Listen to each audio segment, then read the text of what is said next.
Alright, we're finishing this up.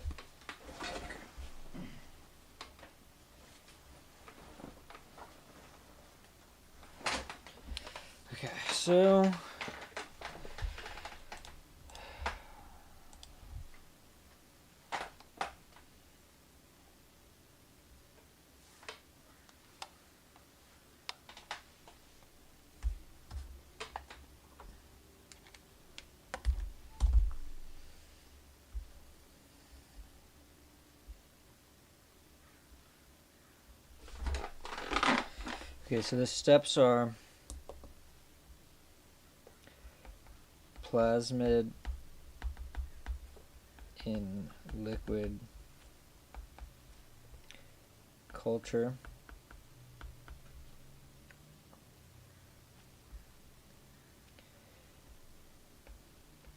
mini prep to 75 microliters of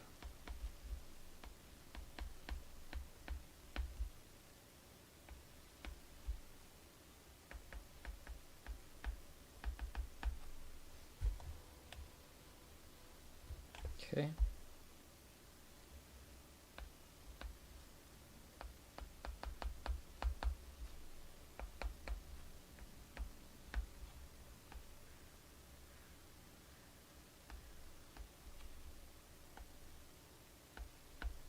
Do we want 1 nanogram per microliter?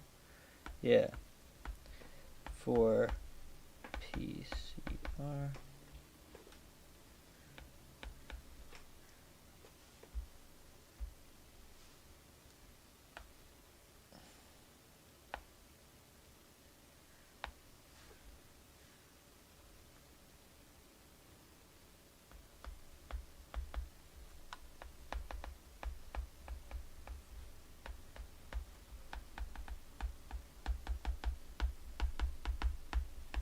Okay, then we should end up with, so they say after cleanup should expect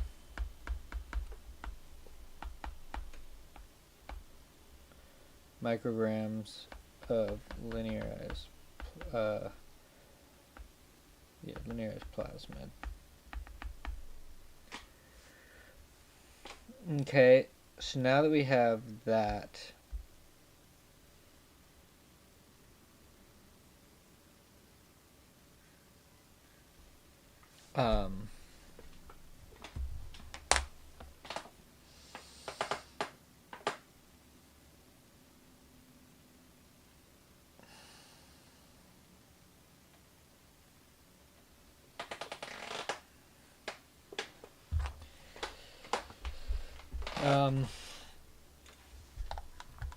we should be able to, okay, so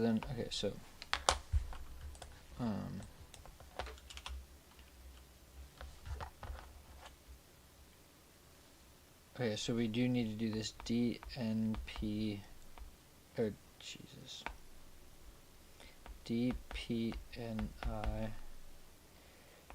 digest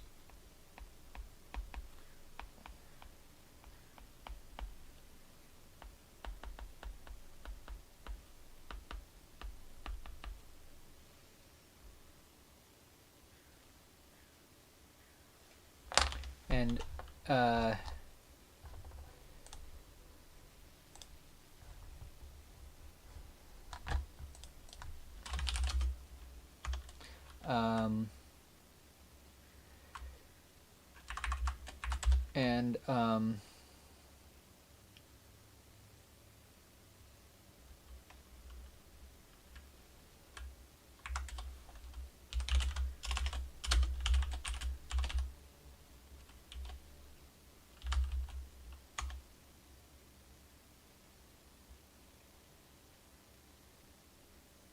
wait, that's not right, I don't think.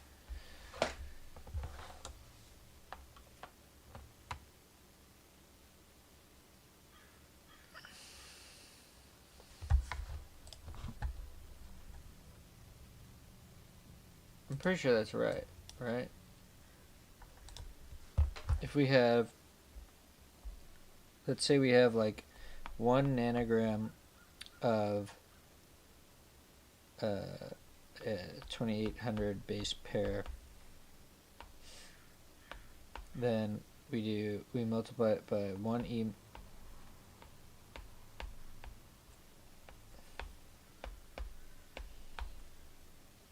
then we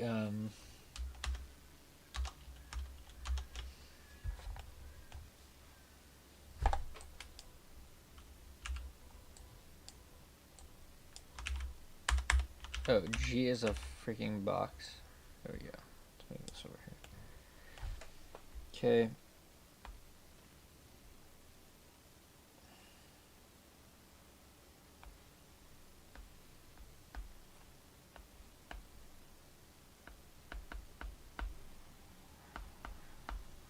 Was it 23 or 22? I thought it was 23. Yeah, it is 23.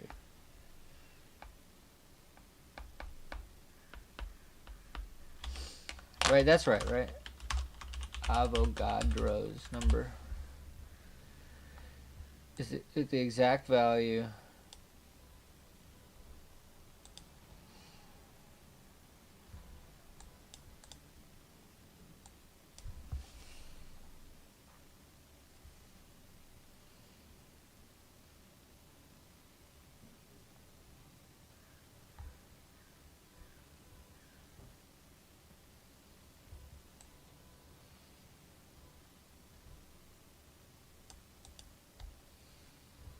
Okay. So mole is literally that. Okay, good.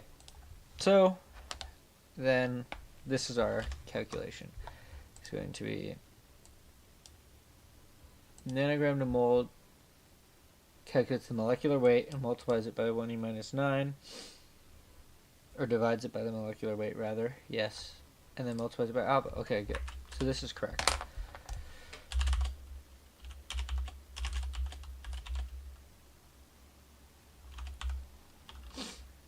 So we have 1 nanogram of it, and we want, when we have 2800. Okay.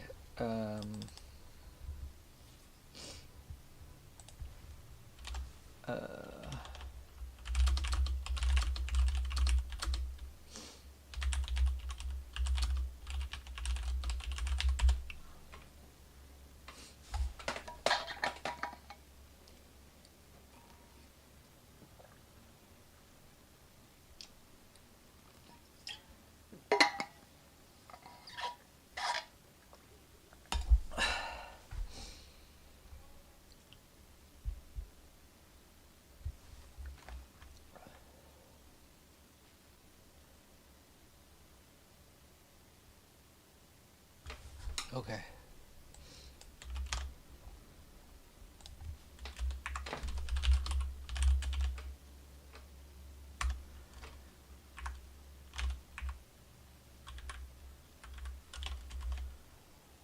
Wait, can we just do F?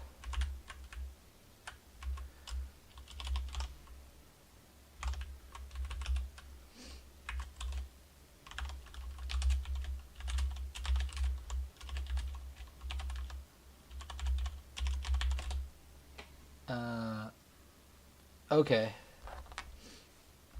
So for every nanogram of, so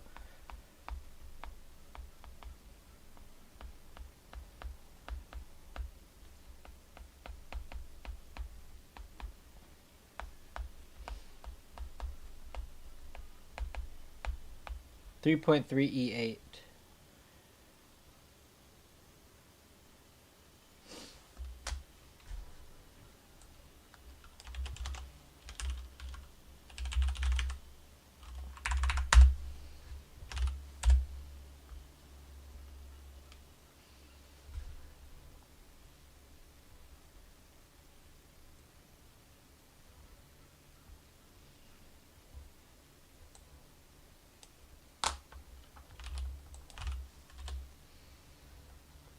I love these number names.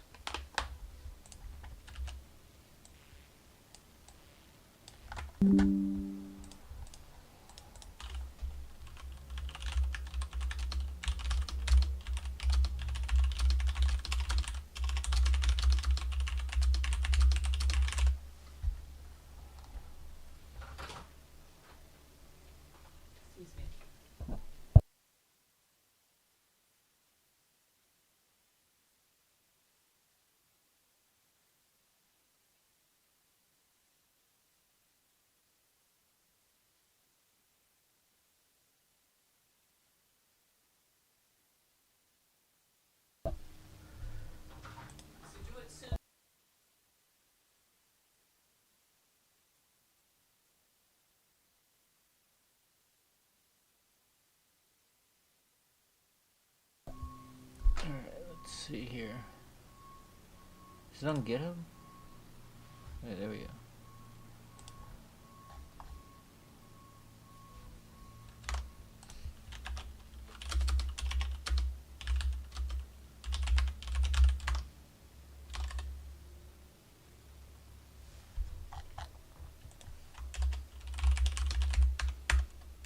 And how do I use it? Oh no. Okay, good. I was gonna say, that'd be terrible.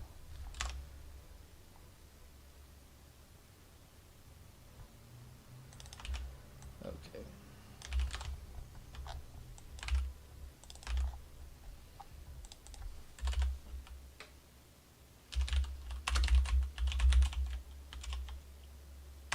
Ordinal? Oh, I'm not doing ordinal. What the hell? Are you crazy?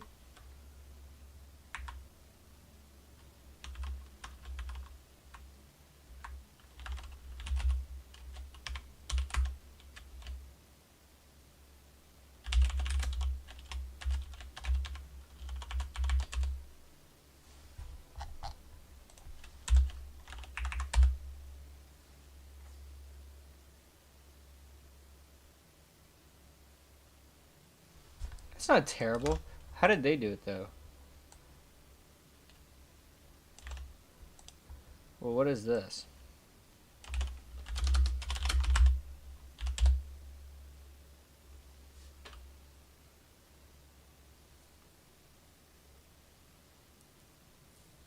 Yeah, you need like a contextual rounding thing. Alright. Sounds good. Alright. Cool.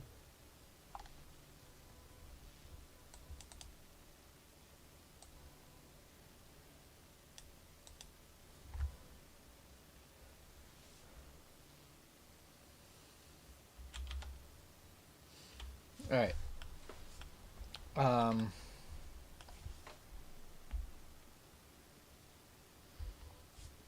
Which is like 330 million, right? Okay, so that's not like a crazy amount, but that's for a nanogram. So then we should, in half a microgram, that's 500 nanograms.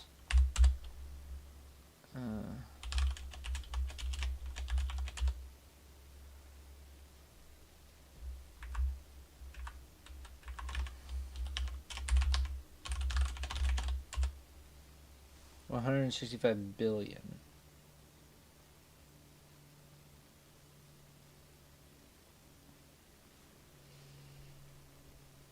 Okay, so the product, so this should be about 165 billion puck 19 linear molecules.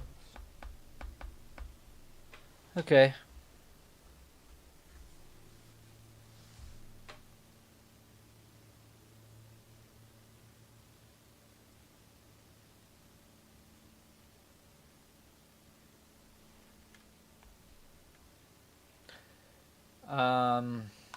Okay, so what is the protocol? Optimizing restriction endonuclease reactions. Restriction digest protocol is probably this.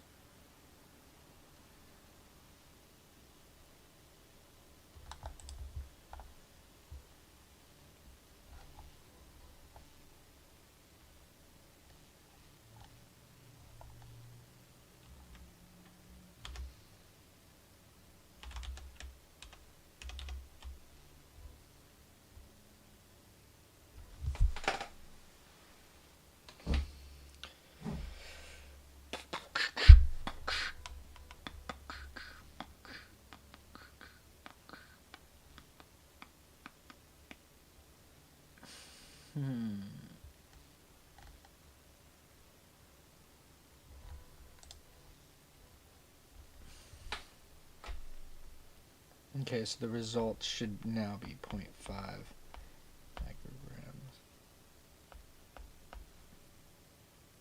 But then they want me to clean it up. But it's like, I don't want to clean it up.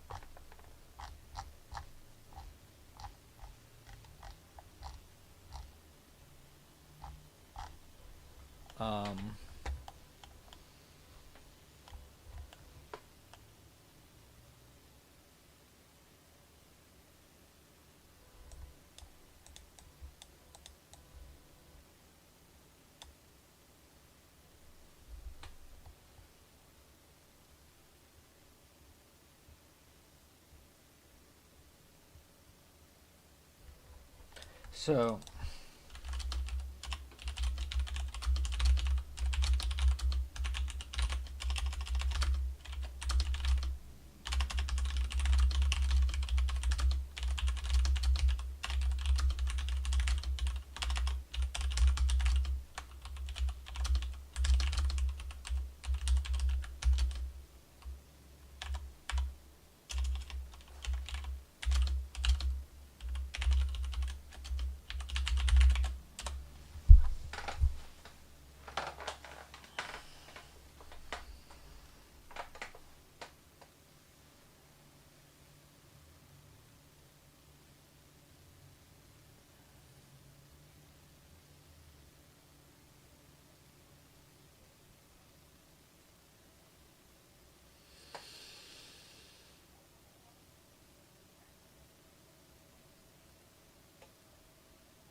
bro, this is insane.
It's still fucking going. What the hell?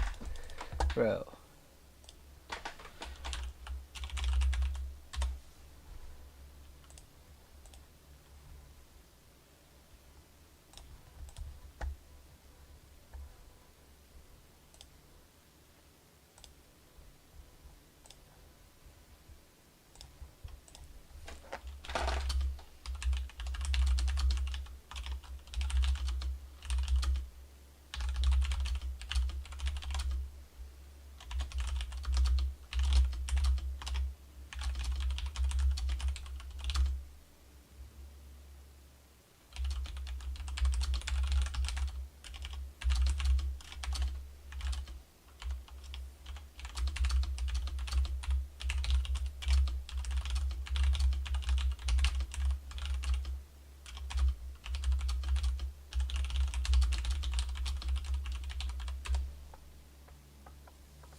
I need to get some polymerase. And I think I might just buy the polymerase. I'm down to buy the polymerase.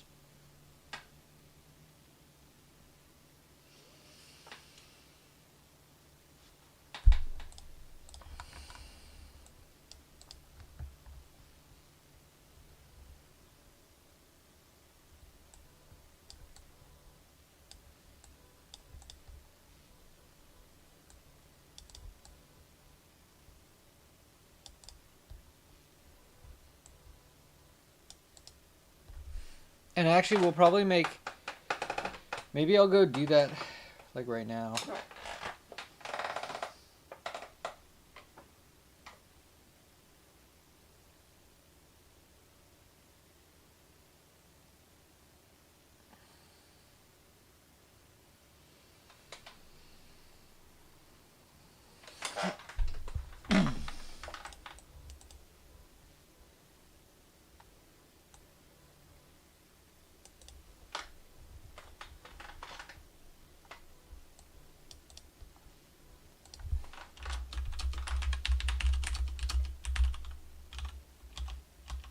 I should just write this down. Okay, so the Gibbs or the hifi assembly plan. We start with E. coli expressing PUC19 in glycerol stock, and we order the gene fragment of M. cherry from twist with overhang, without adapters, but with the promoter lac PLAC and the overhangs.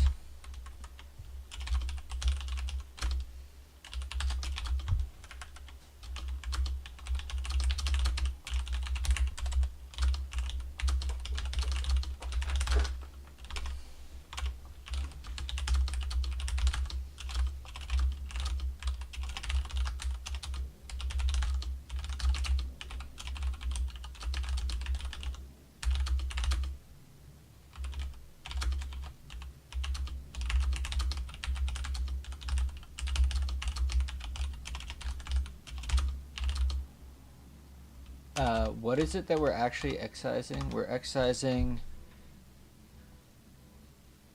lac Z.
Okay, so let's just recap. I basically am rewriting the same stuff over and over and over again, but it's because I am not sure I know what's happening.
I guess I've seen Hello, this. I'm Megan. I'm a research scientist at Agene, and today I'm going to show you how to excise a DNA band from an agarose gel. Now, this video begins after our DNA has already been prepared and separated on an agarose gel. So if you need a refresher, please refer to our agarose gel electrophoresis protocol video. For this experiment, we will need our agarose gel, a gel imager, a UV-resistant face shield, a sterile razor blade and tweezers, microcentrifuge tubes, a heat block, vortex, centrifuge, and a commercially available gel extraction kit. Since we know our plasmid sequence, we can pick enzymes that cut our DNA.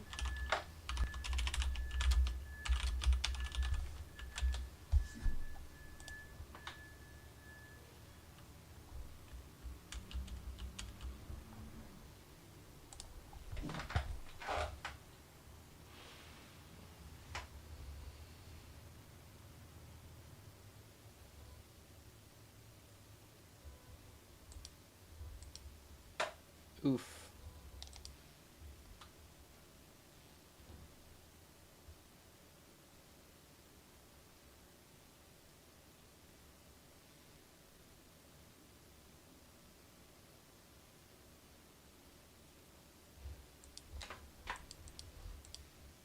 At specific locations to generate fragments of a known size. We can then run these fragments on an agarose gel alongside a controlled DNA ladder of known sizes and determine which fragment we want based on where it runs in the gel.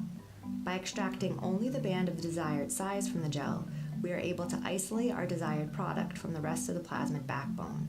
After extraction, the DNA is purified and can then be used for an array of downstream applications, such as molecular cloning or next-generation sequencing. Before we can remove our DNA band from the gel, we first need to be able to visualize the bands. To start, remove the gel from the plastic tray you used during electrophoresis, as the plastic will block the UV light from passing into the gel and lighting up your DNA. Next, carefully place the gel into the gel imager.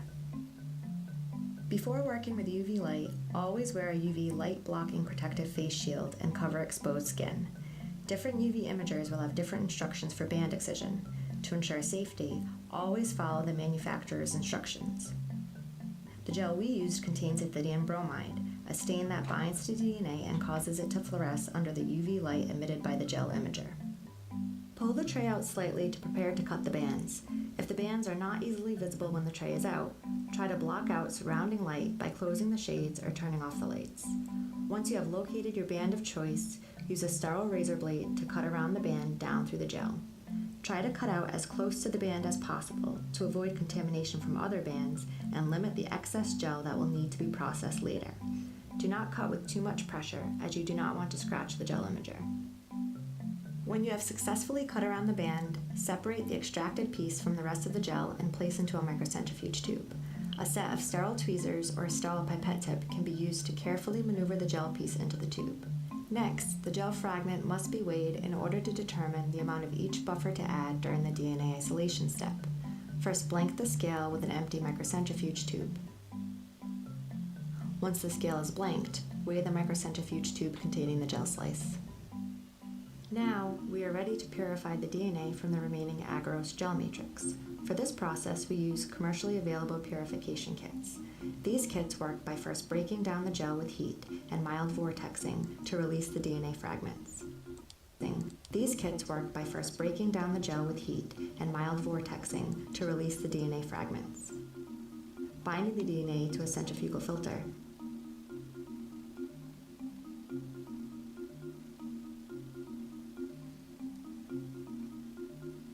Purifying the DNA through several wash steps,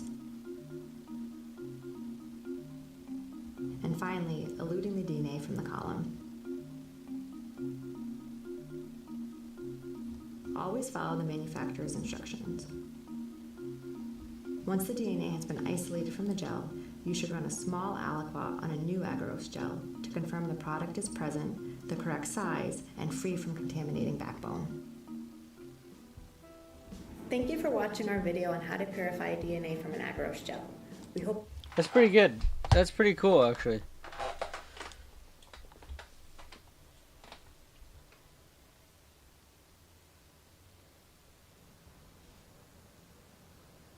Right now we're looking at our lab's UV transilluminator, which we use to excise bands from our agarose gels. When we turn this on, as you can see, our DNA fluoresces orange because we've added gel red to our gels. Just to note, to turn this machine on, the switch is over here on the front. You want to make sure that it's set to 302 nanometers. The intensity of the fluorescence will be considerably less at 365 nanometers.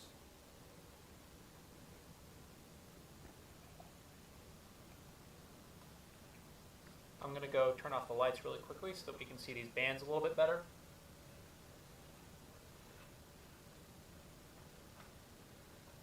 And when we turn the transilluminator back on, we can see those bands again.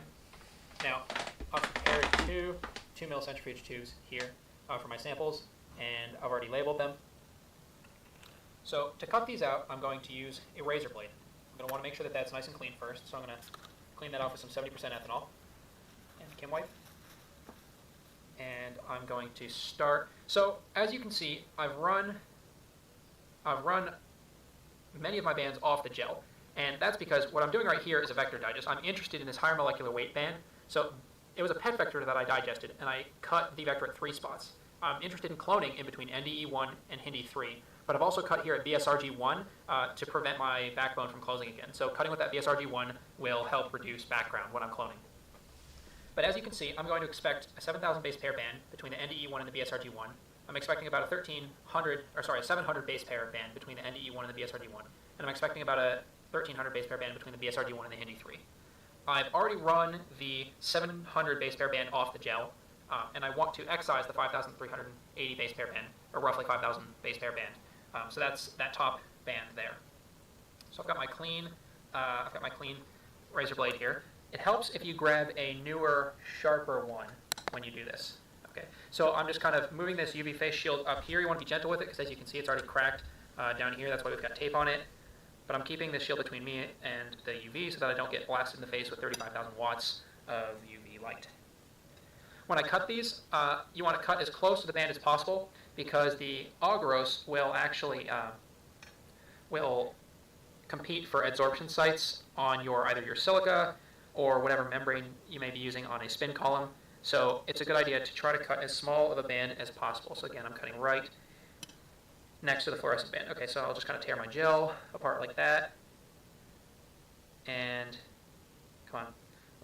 So as you can see, it looks like my DNA goes basically all the way up to the top of the gel. It fluoresces orange all the way up. If, for example, you poured a thicker gel, you would want to cut off any part that wasn't fluorescing. So now I'm just going to kind of push that up onto the... You'll want to make sure that your gloves are clean also before you do this. I'll push that up onto the razor blade, and then I'll just kind of scoot that gel fragment down into the 2 mil tube. Okay, so again, now I'm going to go for the second one. We'll clean that off briefly with 70% ethanol again. You can tell if this razor blade's getting a little bit old because it's kind of cutting raggedy on the agarose. So I'm going to take off this little remaining bit here because I don't want to contaminate this band with any of what was over there. And I'm going to do the same thing. I'm going to make sure that I'm cutting as close to the band as possible. Of course, this one's a little bit curved, so it makes that slightly more difficult, but that's all right. Try to get rid of that, whatever that frizzy thing is there. And I'm just going to cut at a slight angle. Excellent. So there's my DNA sample. Again, it's fluorescent through the width of the gel slab, so I don't have to cut any of that off. And I'm just going to scoot that one into my next centrifuge tube. Oh, come on. There we go. Now, I'm going to clean that off, obviously, but these 2 gel slices are ready to go into a gel extraction.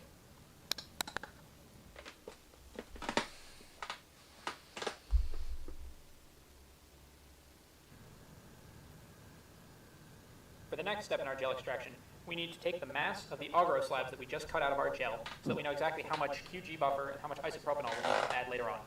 So first, we're going to tare with an empty microcentrifuge tube. I usually don't have the presence of mind to weigh all of these beforehand, and plus, they're about plus or minus 0.02 grams, and we don't really need to be much more precise than that, which is why we're not using an analytical balance.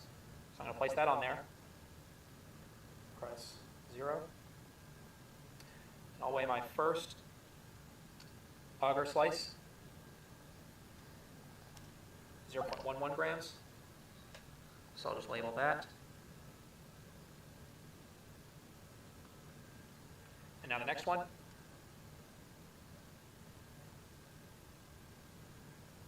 And this one's 0.13 grams.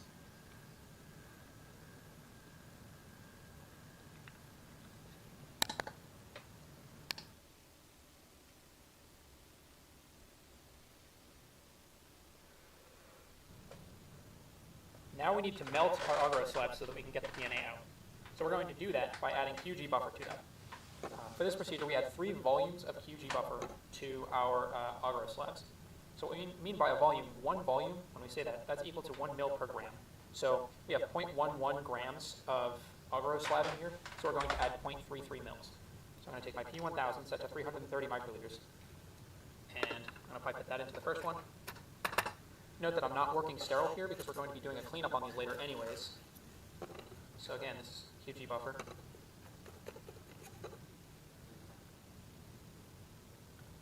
The QG buffer contains guanidine thiocyanate, which is going to lower the melting temperature of the agarose. So when we put it in a 50-degree water bath, it will melt. And this next sample contains 0.13 grams of agarose slab. So that's going to be 0.39 mils, or 390 microliters.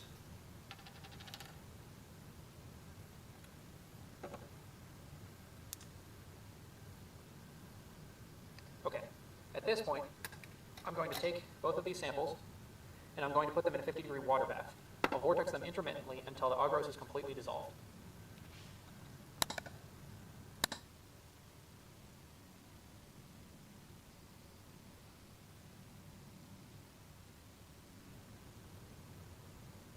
I just had my agar slabs dissolving in QG buffer past 10 minutes in the 50-degree oven. And actually, while you guys weren't watching, I tossed 2 more in. You want to make sure that your agarose is completely dissolved by rocking that back and forth and looking to see if there's any swirling or filamentous bits of agarose that are left undissolved. When you're confident that your agarose is completely dissolved, go ahead, pop these open, and to each tube, add 100 microliters of glass milk. That's going to provide a substrate for adsorption of your DNA.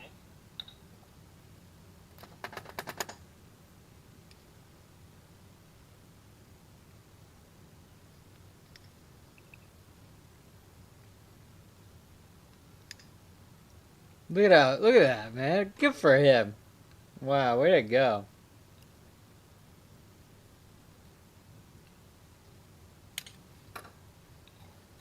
And now we are going to add 1 volume of isopropanol.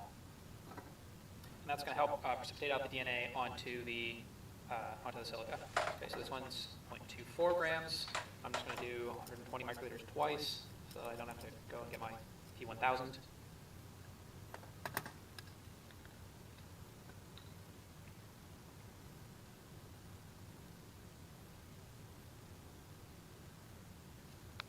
Okay. This one is 0.10 grams. So, set that. They said 1 volume. 100 microliters. This one's 0.11 grams, so 110 microliters. Oh, of okay. isopropanol. That other one had way more in it. And this one's 0.13 grams, so 130 microliters of isopropanol. Okay. Now, at this point, we can put these on the nutator plate. I've already got 2 preps going there. But you have the option of adding 3 molar sodium acetate to these to help precipitate out your DNA. And you typically want to do that based on experience and what the pH of this buffer is. Today I'm going to add it, but I would check with somebody who has more experience when you're deciding whether or not to add it for a particular prep. Furthermore, we don't have to be too precise about this. The Kaijin guidelines just say add 20 microliters to an average sized prep. So these 3 are fairly small. That one's average size. So I'm going to add 10 microliters to each of these 3 and 20 to that one, because that one's about twice the size. Again, I'm not working sterile here because I'm about to put these into a cleanup and I'll be washing with ethanol, so sterility is not, or working with good aseptic technique is not particularly important at this point. And I'm going to add 20 microliters to the last one before I put all 4 of these on the nutator plate. I'm going to give them about 10 minutes to allow all the DNA plenty of time to absorb onto the silica. That's particularly important, that incubation time, or that allowing that time for the DNA to absorb is particularly important when you're doing an extraction from an agarose slab, because the agarose will compete with adsorption sites for the DNA, so it's good to leave it plenty of time to absorb.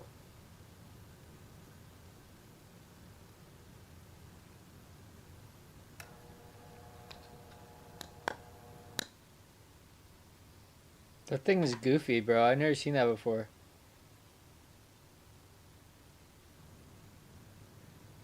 After leaving these on the nutator plate, I'm going to spin them down now in order to collect the silica powder from the bottom. I guess I had 2 other samples in there. So I'm going to spin these down just as I would for a DNA cleanup, which is basically what we're doing now, at 4,000 RCF for about 15 seconds.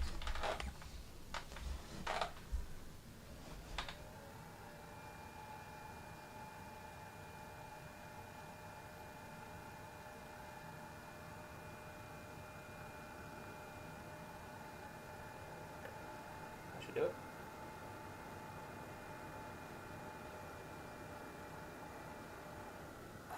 Now, we're going to decant the QG buffer off into our liquid waste. The QG buffer, the supernatant, should contain most of the agarose.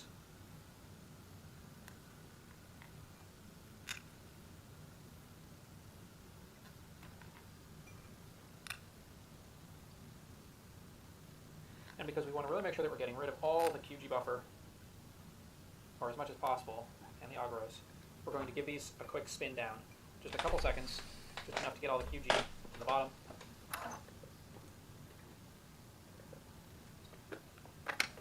And I'm going to aspirate the last of the QG out using a P200.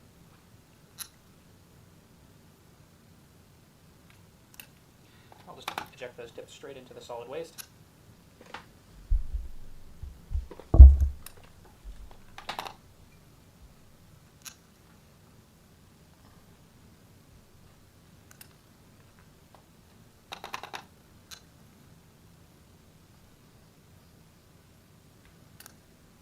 Okay, now I'm going to resuspend all of these in PE buffer, just as we would in a DNA cleanup, which again is pretty much what we're doing now. Take my P1000, wash with 75 microliters of PE.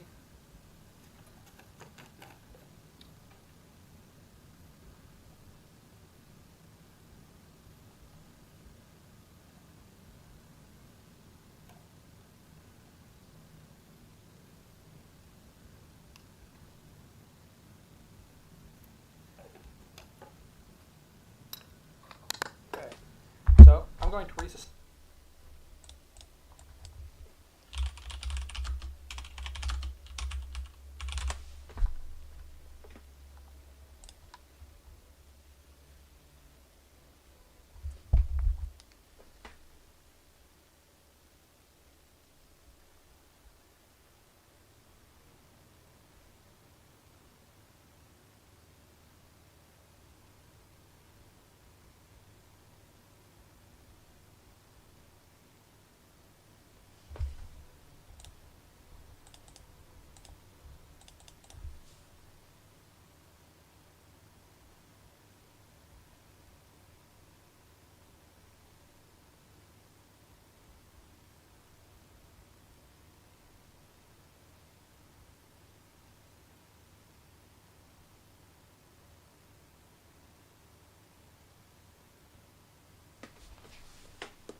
suspend those on my vortex mixer over here. And after this point, it really is just a DNA cleanup. So if you follow that procedure all the way through to eluting your DNA, then you'll end up with a clean digest product at the end, or PCR product, or whatever you were running on your gel. With that, thank you for listening, and we'll see you for the next video.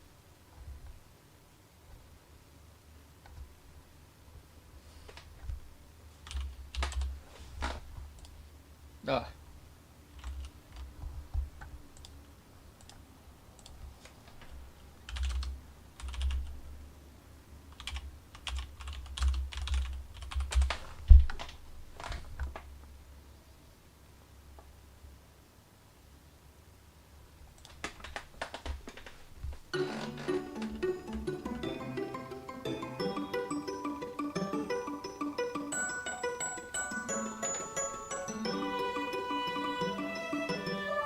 Hi everybody, welcome to Synthetic Biology 1.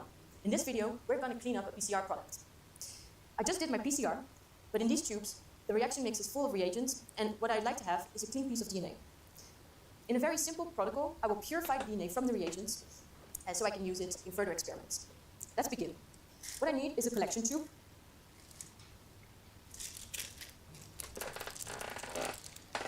a mini column to filter the different compounds, membrane binding solution, a wash solution, the necessary pipettes. Okay, wait. So let's go back here and maybe write down some of the ones that aren't like the full thing, you know. So PCR.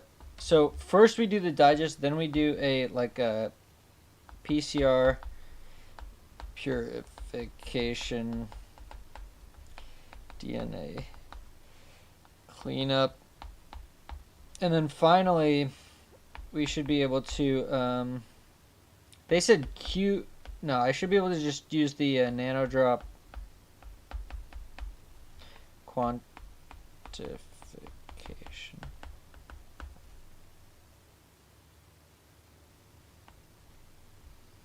and then finally use in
The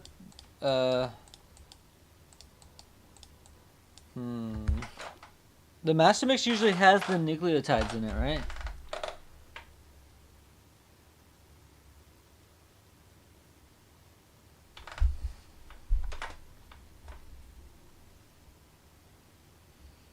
Quick load. That's what it was called. Quick load.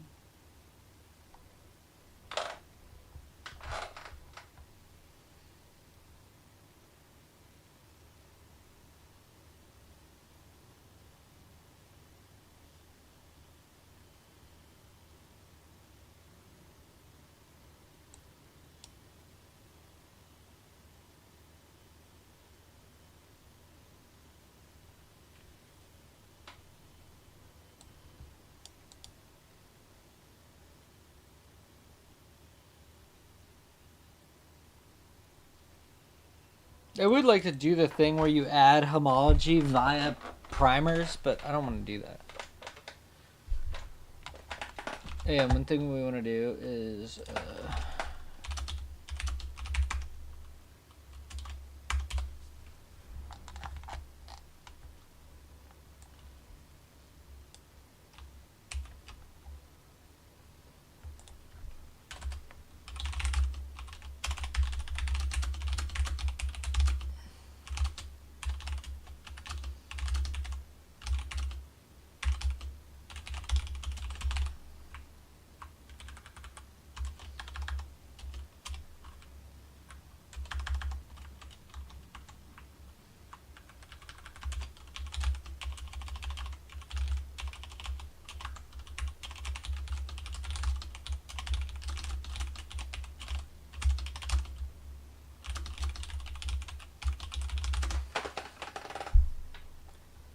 okay.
All right. So, what's next? So,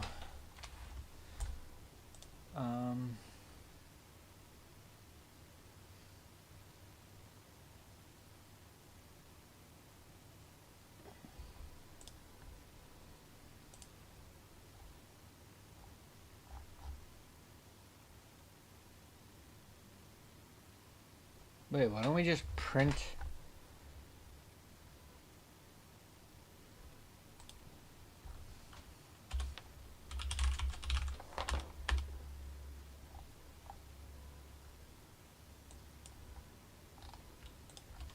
What happens if you do this?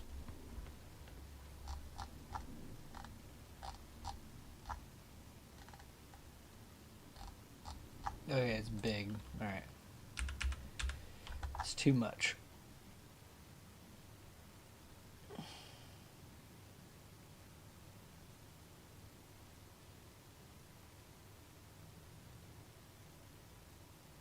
Okay.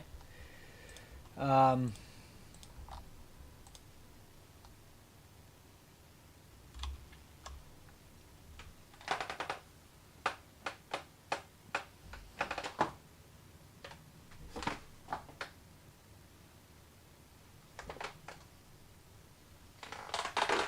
okay, wait. So we need a where are we in this whole thing? So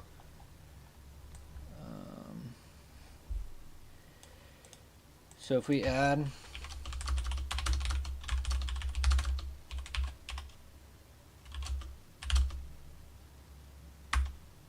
yeah, we should get about though we'll check on nano drop. Okay, then we want to use let's say we do 1 nanogram. So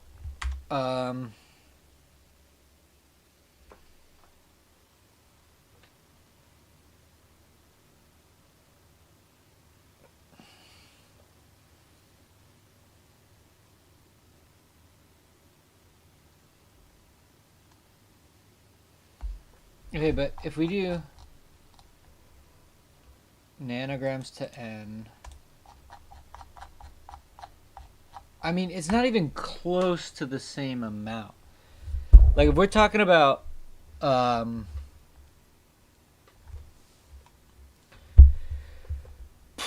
if we're talking about, like 165 billion versus 330 million. Actually, wait. PCR doesn't even amp. Wait, hold on.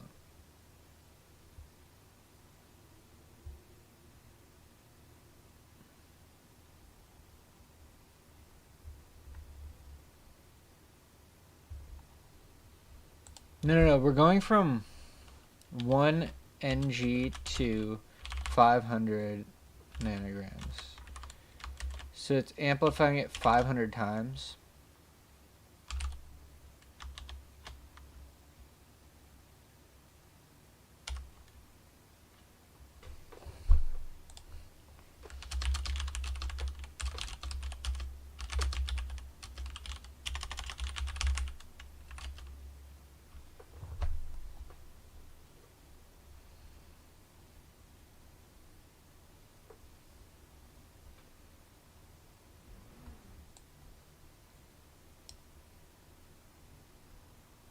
Okay, wait, let's keep reading this. Okay.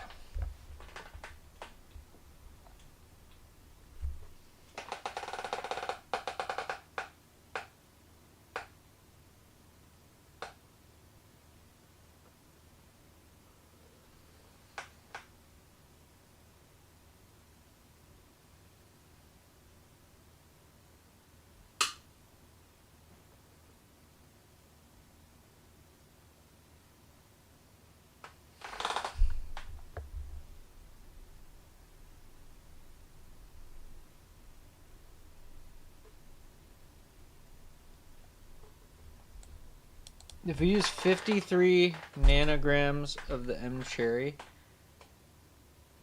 is that right? Can we look for the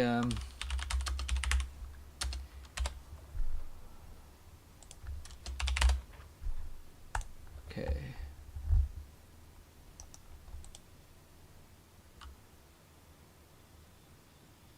What the hell is this picture?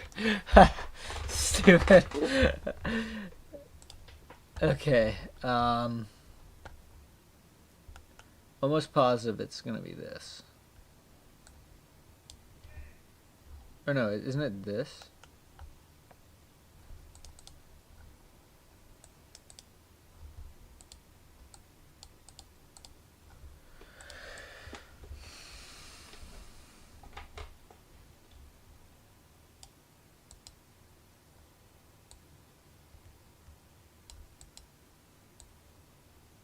Okay, that doesn't seem right.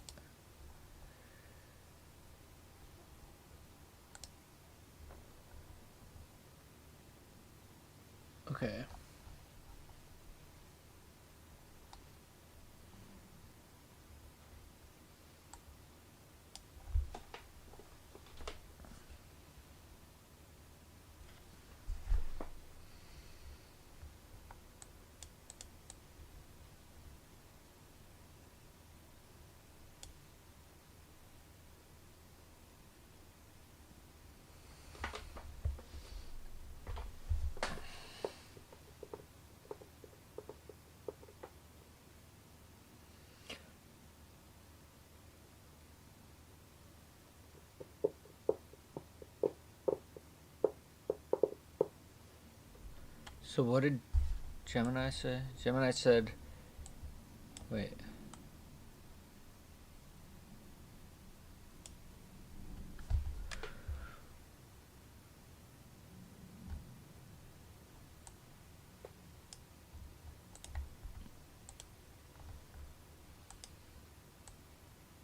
If we do 50...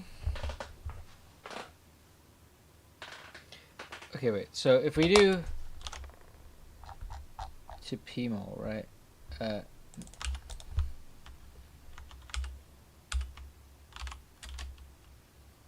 So we have 50 and 2800. We're talking about the vector.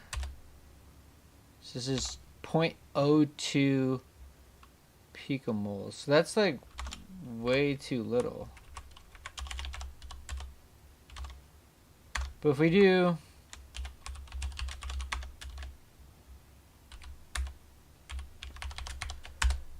yeah, right. Then we need 182 nanogram. But they say optimized. That's what's so weird. Optimized cloning efficiency is 50 to 100 nanograms of vector with twofold excess for each insert. But then that doesn't really line up with...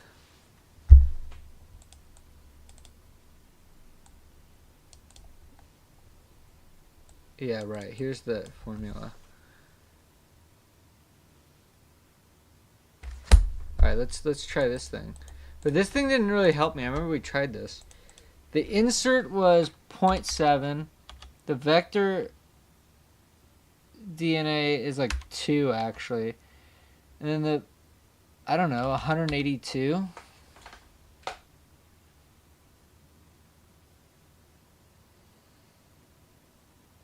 Then we'll need 127 nanograms.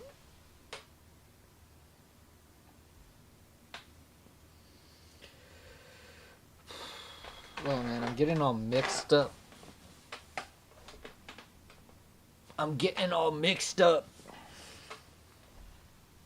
Because what do we have to do? We have to, I'm just gonna use a normal pen. We have to resuspend the M cherry to some concentration. And that will guide how we do this.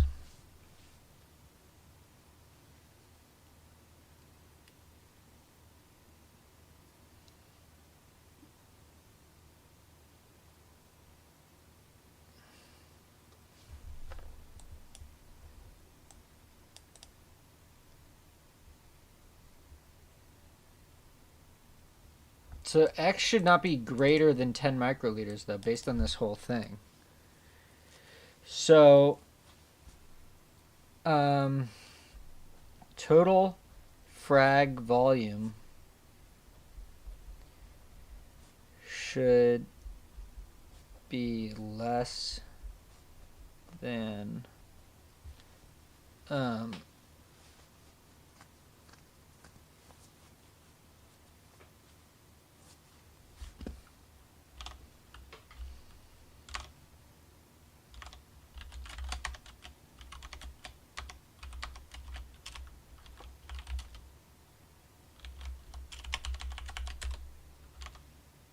yeah, that sounds about right. Okay.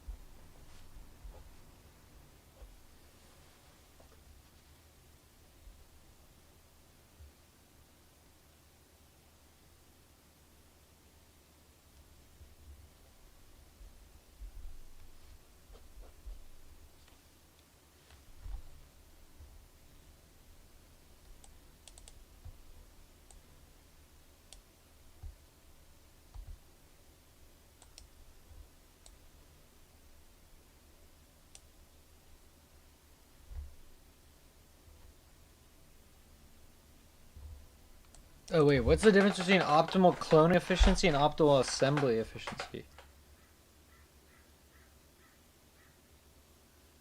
And then I don't know what the positive control is. They gave me that, but I don't know what that is.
Bro, some of these protocols are so stupid. They like 3 steps.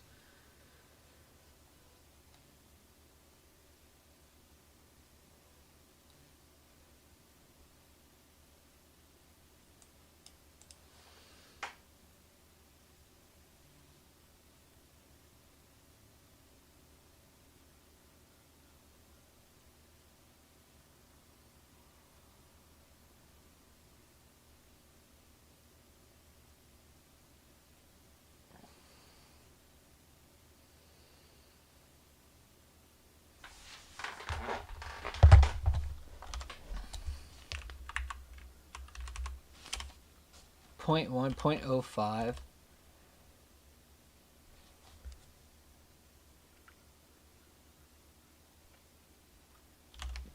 So then we need, so this is the puck nanograms for hifi. Because they recommended 50, no, wait. I'm just taking this, okay, it's like kind of random, but I don't know. And then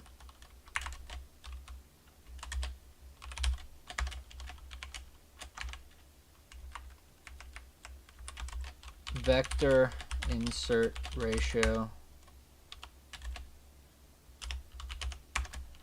Okay, so this is going to be in nanograms. So then, so we want 182 nanograms of M cherry, but then we need these in volumes. So this protocol doesn't say really anything about, because I'm kind of trying to figure out if I can avoid doing all this cleanup stuff. I don't want to do all this. I kind of just want to do PCR directly into it.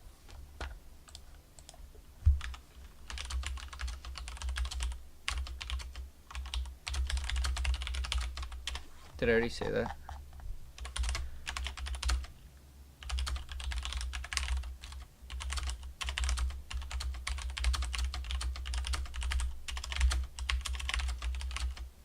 The problem is I guess I need to clean it up if I want to quantify it. Which is the frustrating part.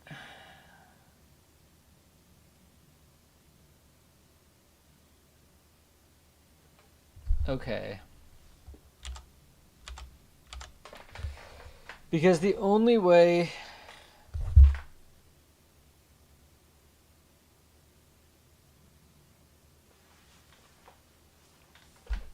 we're going to know how much we have is if we put it in the nano drop. And we can only put it in the nano drop if we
Okay, so um,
I feel like I just want to do this instead of doing this digestion thing. So, like, in a sense, this is like sort of optional.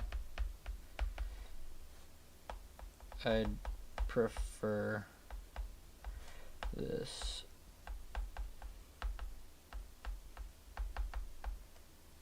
If I had to pick.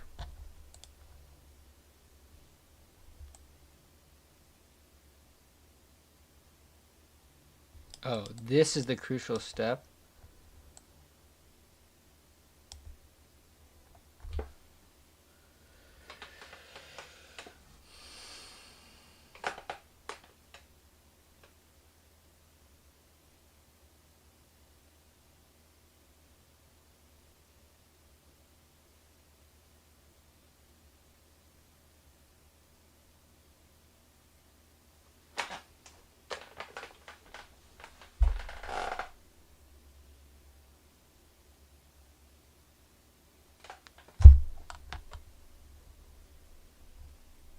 Oh, I forgot about that. Okay, I did see that actually.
A, B, R, C, B, B, R, C, B. Okay. Okay.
When designing your cloning project, you can imagine that your primers have two distinct components: the target-specific primer for amplification and the 5' tail that will create the overlap between the vector or adjacent fragments.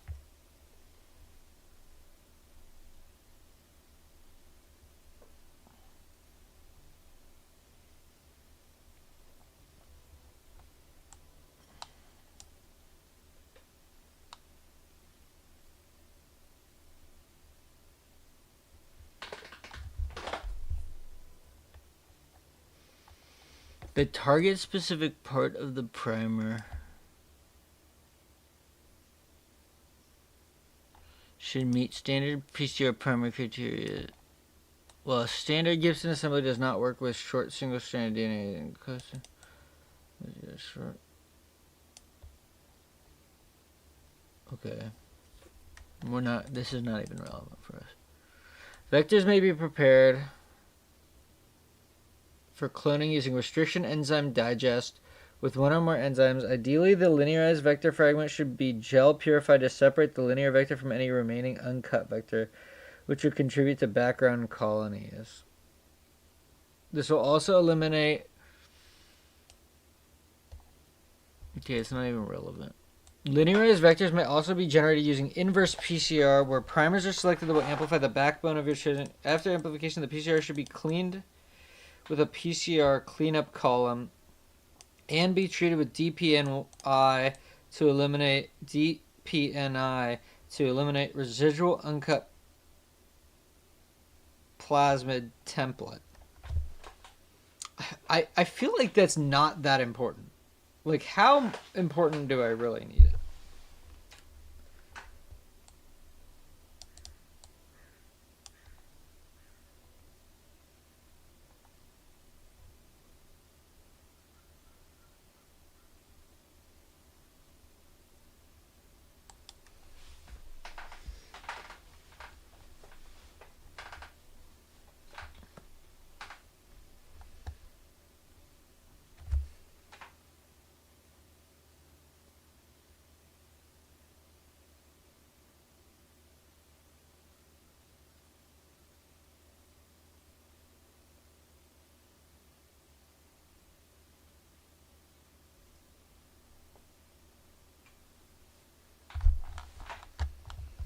Homology. Oh, here's a table. So we're in this range, and we have only one insert. So we want to go for 30. This is for hifi one-step kit. So we prefer this. So we're here, and we want 30 bases.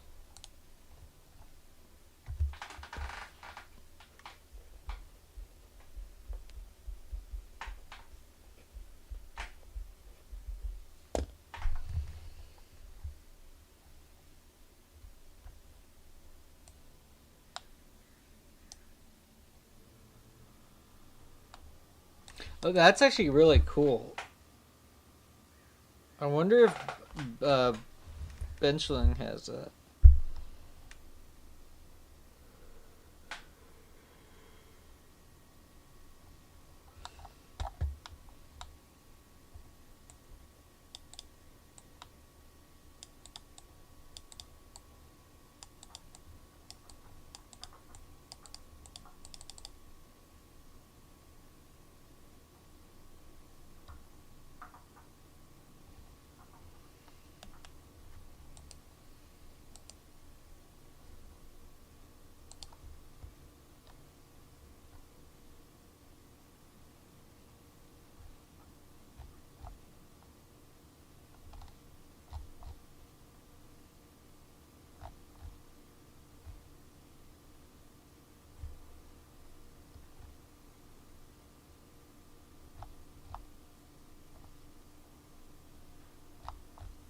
That's pretty cool. Snapgene seems pretty sick, actually.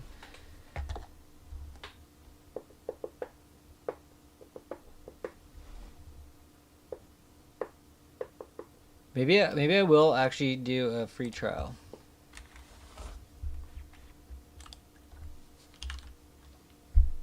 What the hell is my email?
I don't know what's gonna happen here.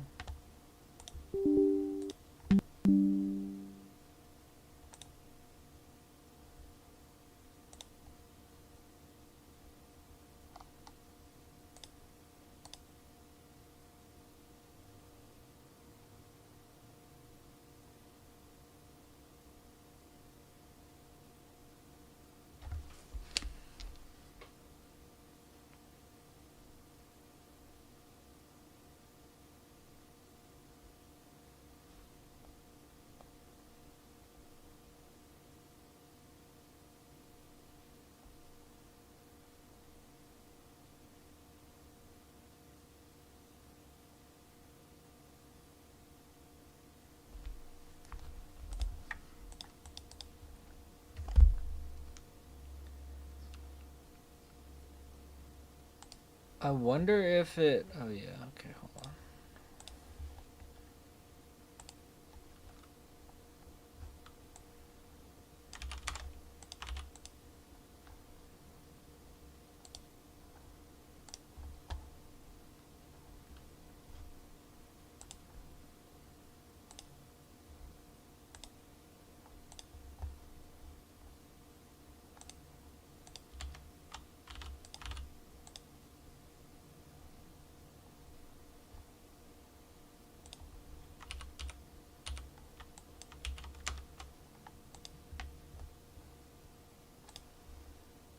Okay. So I think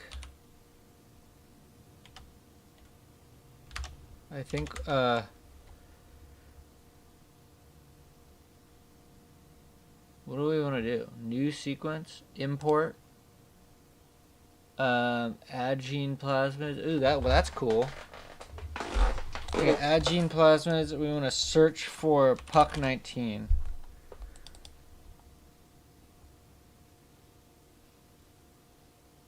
Okay, and we get a ring display. All right, good. So it's just like, what's it called? So now what we want to do, oh, interesting. Yeah, I don't know about any of that. I don't know about any of that. That's crazy. Okay, oh, this methylation, I don't know about that. I don't know about that. Do we need to know that?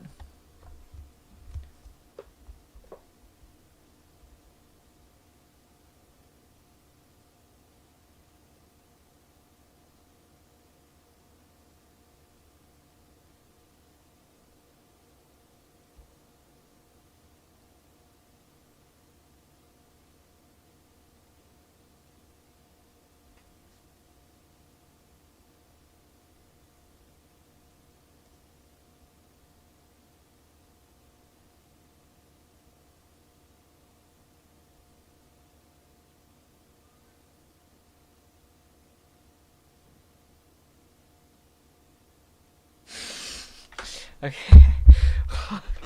Oh, God.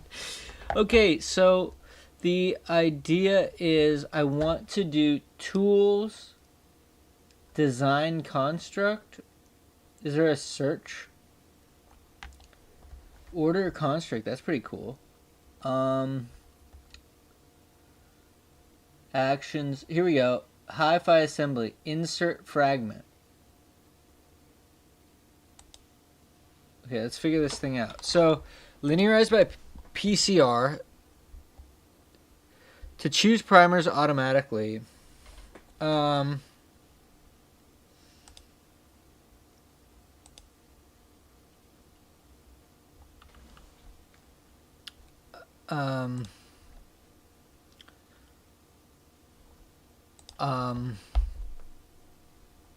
Please specify 2 primers. Okay, so let's see if I can do this. So,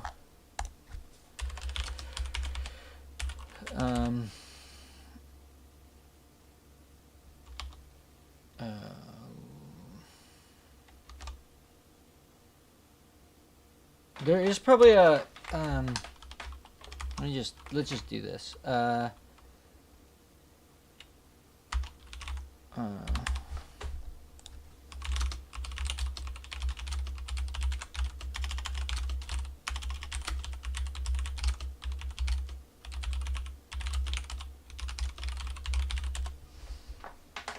line.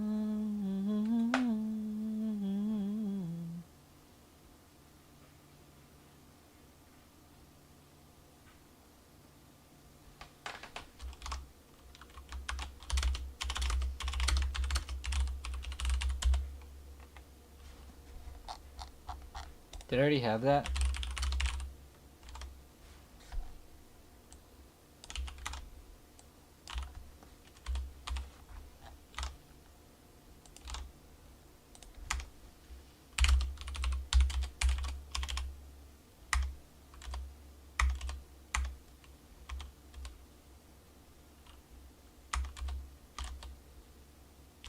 Sure, that seems fine to me. I don't really give a crapola.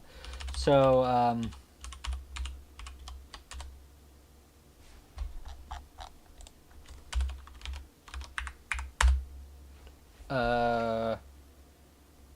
see, yeah, okay, that's right. So now what we want is in here the primers. So I believe that we want this. So this is one of them. So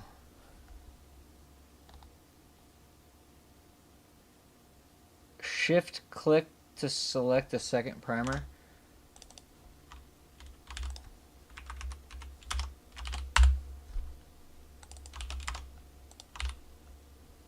Oh, bro, that's sick. Yo, that's sick.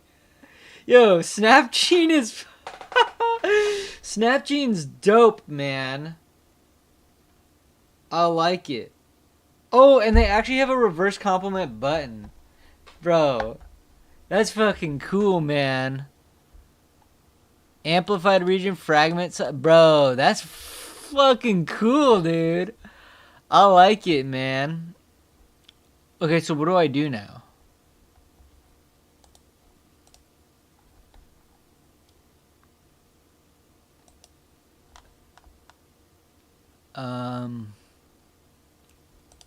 So I select this. Oh, that's so sick though that they like I feel so vindicated because I didn't know that there were tools like this, but that is exactly what I wanted, bud. So now how do I okay, so I got the primers. Bro, that's so sick.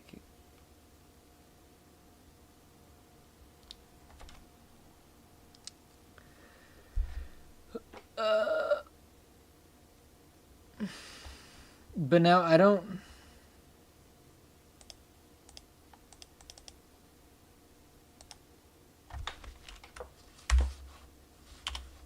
know what I do now. Can we watch the video?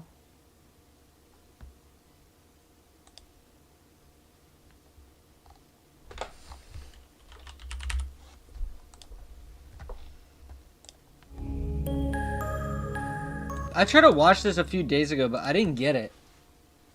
In this tutorial, I will show you how to simulate any builder hi-fi assembly with a single insert in Snapgene. To simulate the assembly with multiple fragments, check out our other tutorial. To begin with, go to Actions, Any Builder Hi-Fi DNA Assembly, and select Insert Fragment. The first step is to define and prepare your vector for assembly. If your desired vector file is already open in Snapgene before opening the Any Builder Hi-Fi Assembly window, it will automatically be selected. To choose a different vector file, simply use the drop-down menu to pick a recently viewed file or specify another file located on your computer. The vector must be linearized for the assembly, either through PCR or restriction digestion. If you're linearizing your vector via PCR, select the Linearize by PCR option. Then shift-click on the two desired primers in your file. Snapgene will highlight the amplified region in the map view. If appropriate primers are not present on the vector, Snapgene can design them for you. In this case, select the vector region to be amplified, or simply click within the sequence to define the point of linearization by PCR. Alternatively, select the Linearize by Restriction Enzymes option if you're using restriction digestion to linearize the vector. To specify the restriction enzymes, you can either use the drop-down menus or shift-click on the two enzymes in the map view to select them. Finally, if you need to change the orientation of your linearized vector, use the arrow buttons here. With the vector sequence prepared, switch to the Fragment tab. There are three ways you can add... I'm a silly guy. Okay. Okay. Nice. Alright, so we need to design... Alright, let's design the fragment, right? So, wait, but can we watch this actually? Because he might tell me... your fragment sequence. You can use the drop-down menu to the right, or drag the sequence file into the window. Alternatively, you can simply select the Click Here option to find the file on your computer. With the fragment file selected, you next need to specify the sequence of interest. For this, choose a feature in the map view, or switch to Sequence View and click and drag on the desired sequence. Next, switch to the final tab called Product, and select the Choose Overlapping PCR Primers button to adjust your primer settings. In the new window, set your desired PCR primer melting temperature. You can also specify the desired number of bases for the overlapping ends, or a range of bases with the desired target melting temperature for the overlap. There is also the option to regenerate or remove one or both restriction sites in the final plasmid. Once you're happy with the settings, select Choose Primers to design the primers. Next, switch to the Sequence view to assess the fusion boundaries and preview the primer sequences. When you're happy with the preview, simply give the file a name and click Assemble to create the plasmid. You can switch to the Primers tab in the new product file to view the newly designed primers and their characteristics. Switching to the History tab will provide an overview of the steps performed in the AnyBuilder hifi assembly simulation. For more Snapgene tutorials... Bro, that's pretty sick. I guess, though, the thing that... It doesn't seem like there's a way to do it where the thing already has the overlaps.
Okay. And then,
Okay, wait.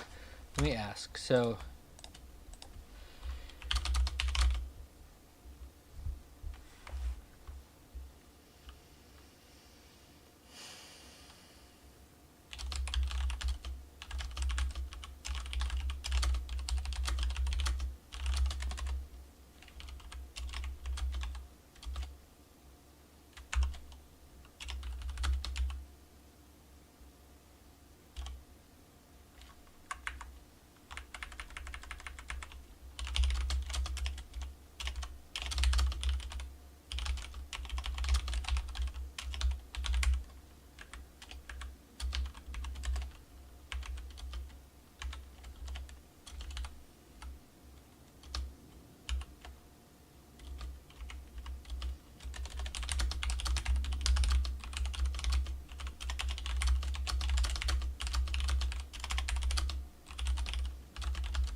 Juntino.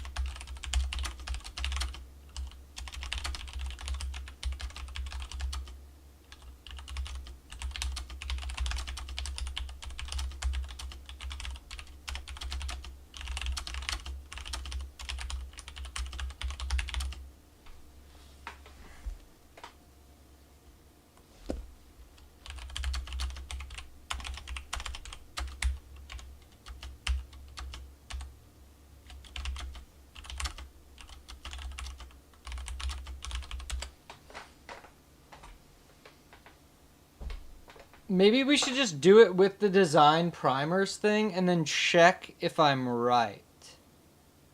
That would work. Hey, yo. Hey, yo. Hey, yo.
The hell is this picture, dude?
A, G, B star. I feel like it doesn't matter.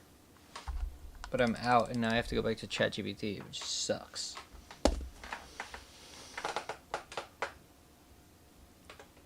Okay, let's do the design primers thing. So let's just come up. So the thing we are doing now is we are determining the entire sequence of M cherry controlled by IPTG.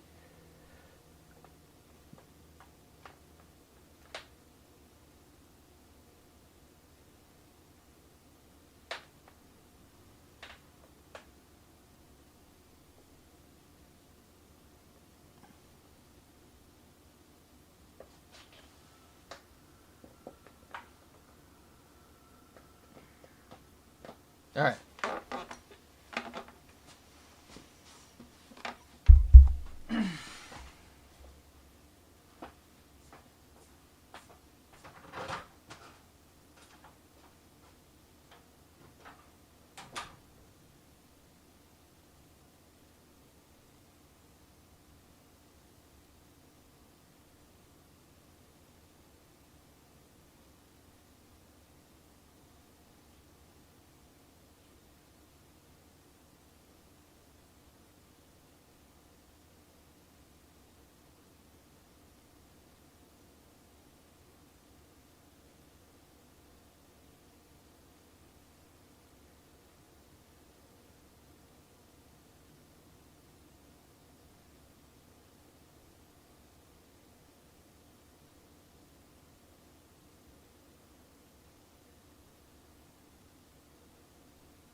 All right. Let's do it.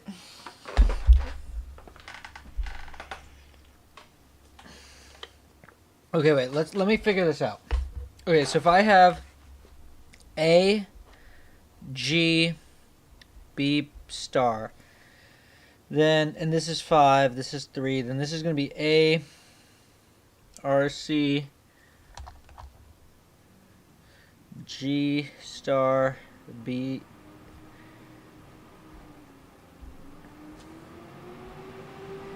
So A gets eaten.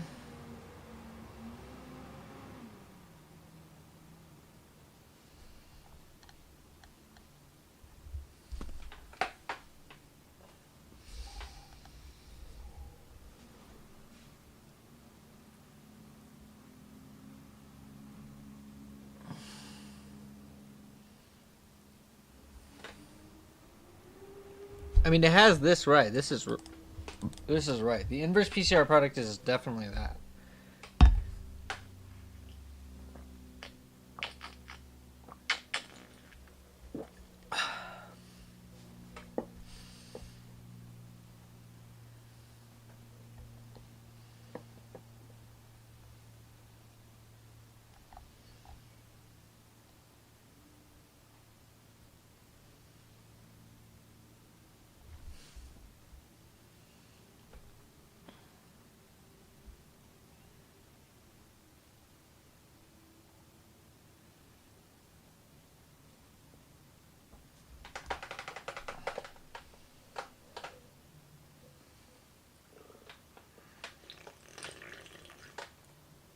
The left arm of your insert must match the left end of the vector.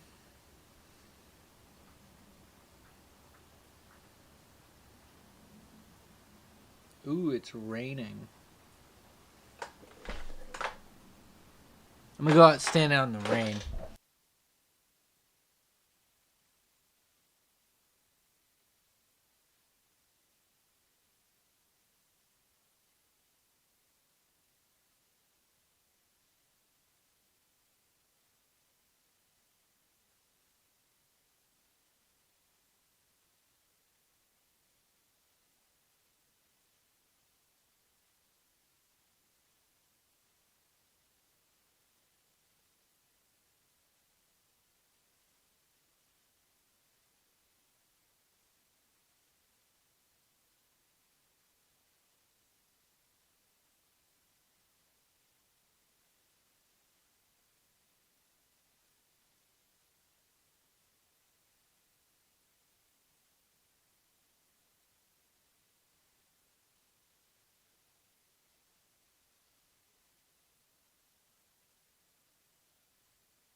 nice and rainy. I'm fucking soaked, mate. I'm fucking soaked. I'm motherfucking soaked. So, okay, wait. I want to try it the other way. Let's just try it the other way. So the other way is we're gonna design our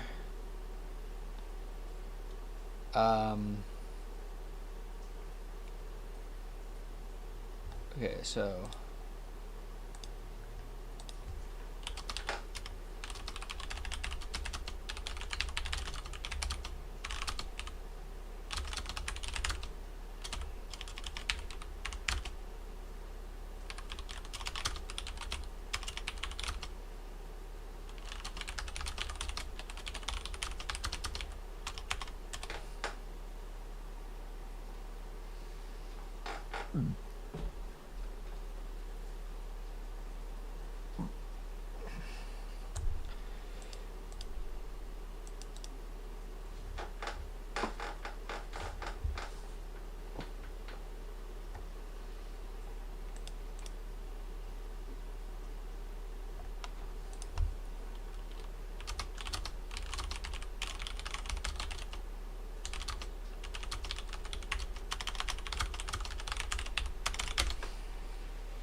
I think I'm gonna go put on some pajamas, dude.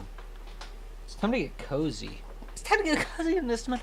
Time to get cozy up in here.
It's time to figure out this design.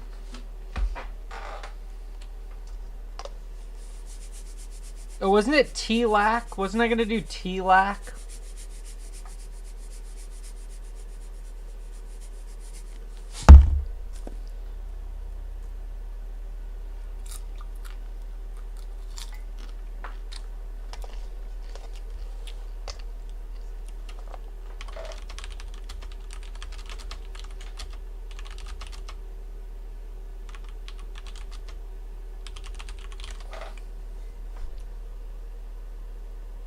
Oh, it's called tack. It's not called T-lac, it's called tack.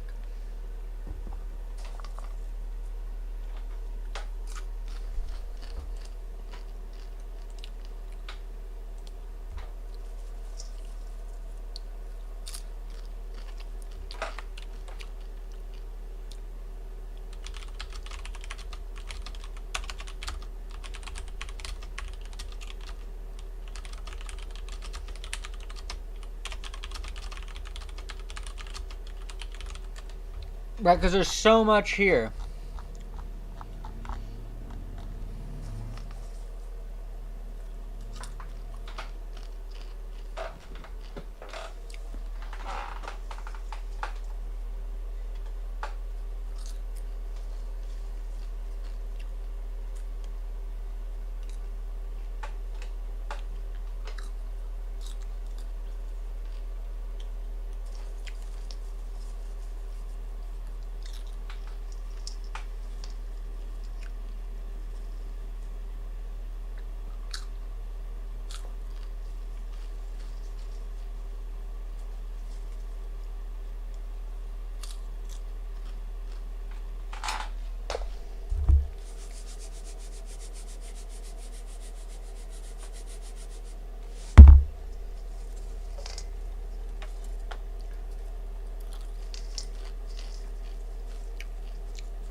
These pictures are so good.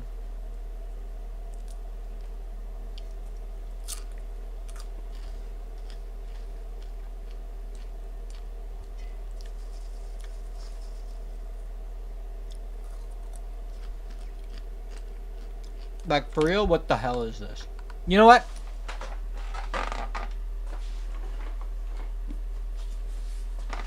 Essential cell biology. Let's...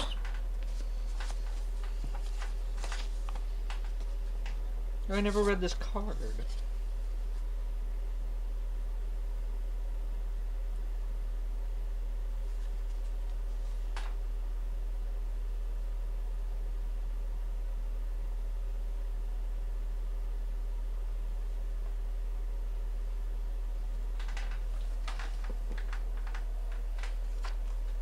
That's so sweet. Okay, and apparently I have an ebook thing here. I don't want to lose that. I'm just going to leave it on my desk. Okay, so let's look at the table of contents.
Actually, you know what I don't understand?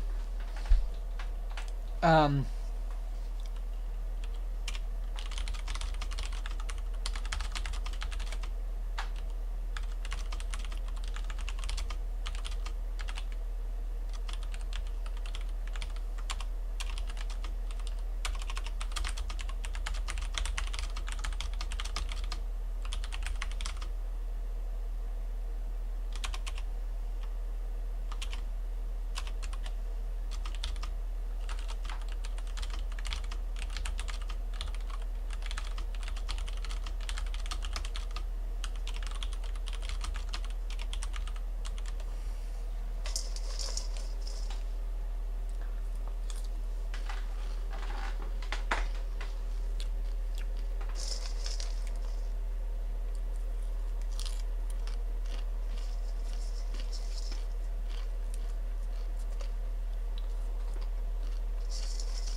yo, that's the thing.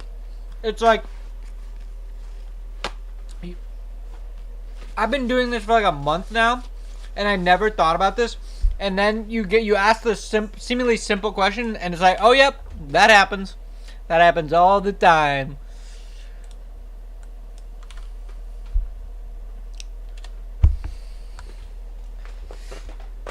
Oh wait, what? How did that even happen?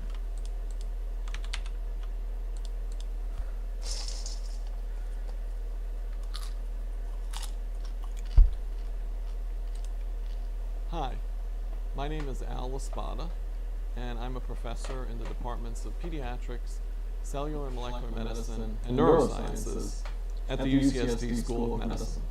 I'd like to take this opportunity to tell you about our latest work, which was just published in the journal Neuron on June 23, 2011.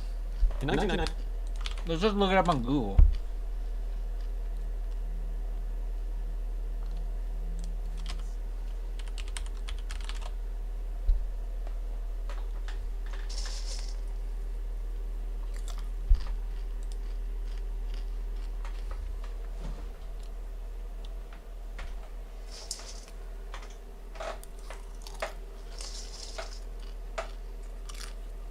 Wow.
Why would I want...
Now this is cool. It's like a diff. It's like a git diff.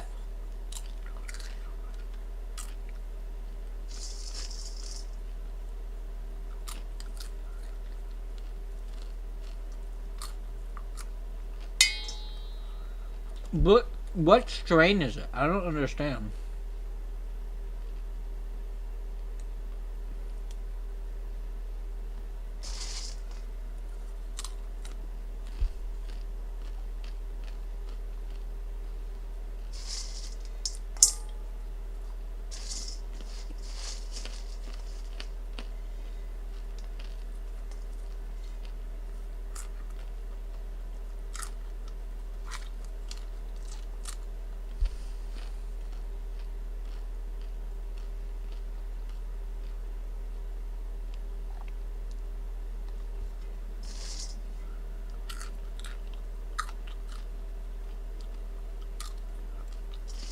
Well, that's interesting.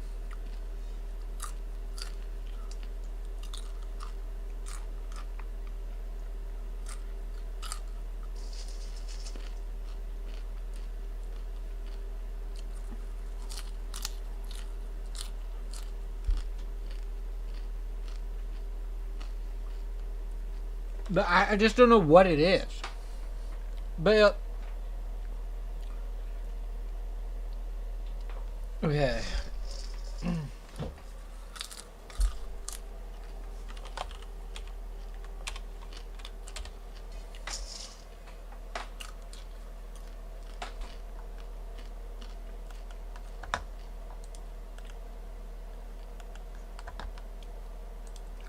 So is the whole genotype of this thing mapped? Can I download the GenBank for it or no?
That's cool. That's a cool graph.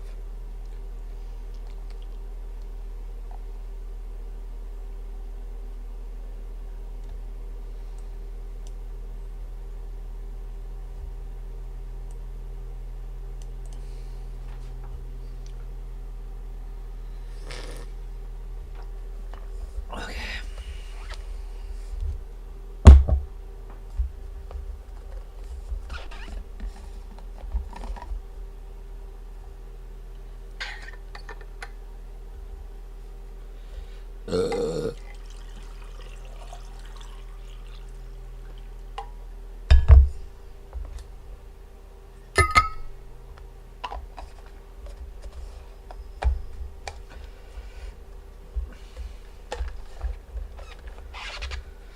Okay, so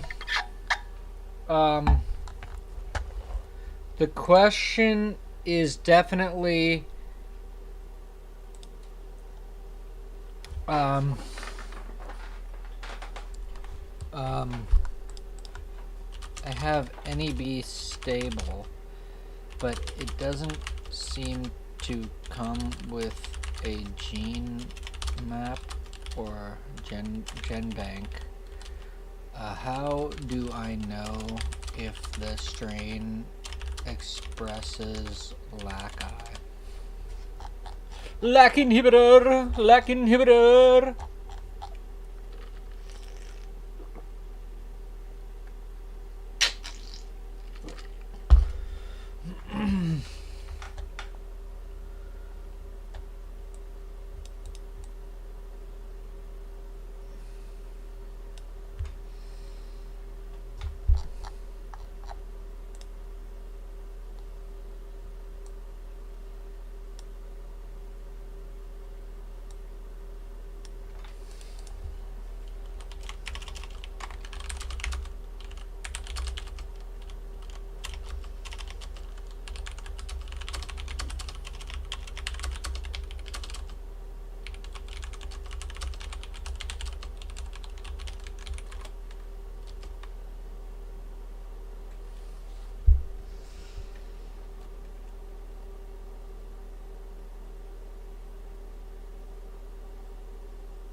Oh, really? That's very nice. That's super cool. Alright, cool. So, I should be able to use NEB stable.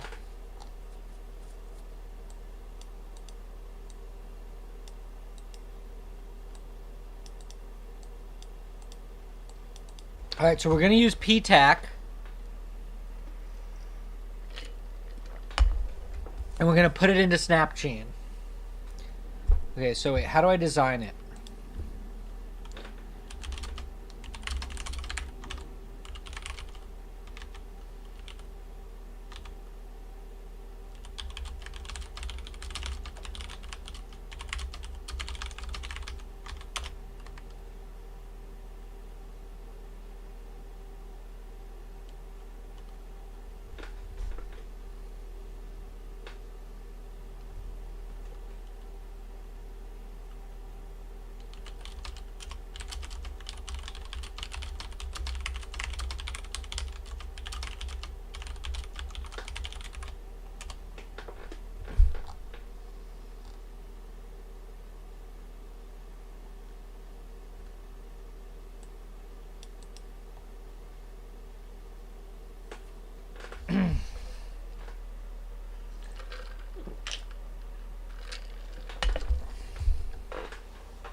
What if I look up for like P tac?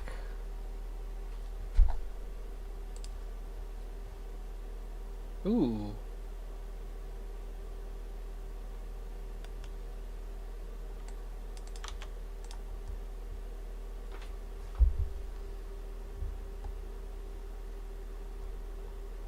Wait, where's Cherry? Here's Cherry. There's promoters. But where is the promoter? Are these are the primaries? Where's the promoter, though?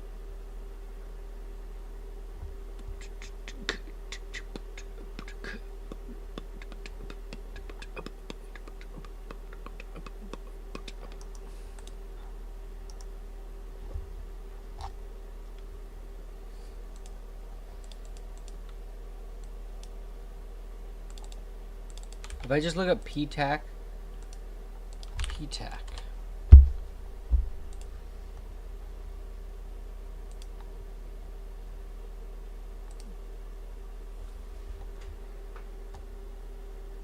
TAC promoter.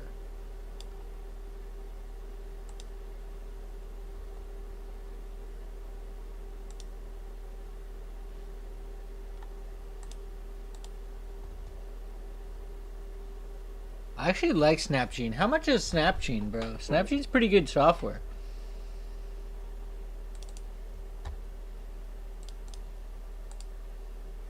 But how do I look at it? I want to look at it.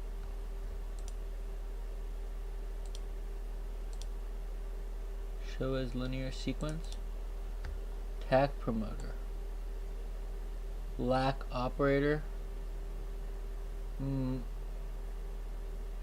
Ugh, I hate doing this, dude. This is so ridiculous.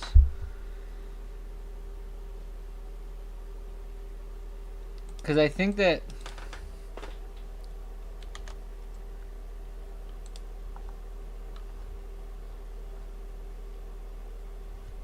Okay, I know what I need.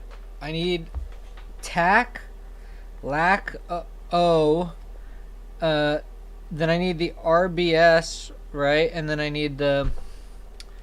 What is it? The methionine, the tag.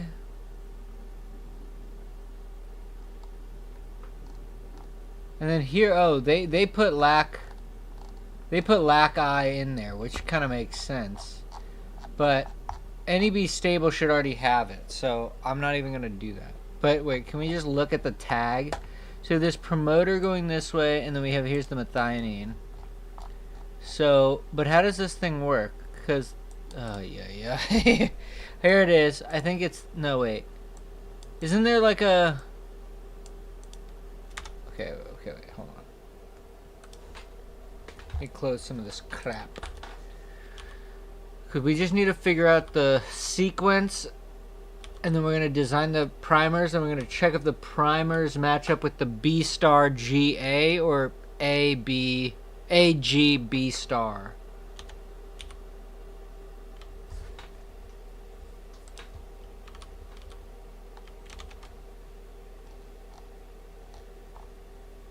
Promoter, ribosome binding site, coding sequence, terminator. And then overhang.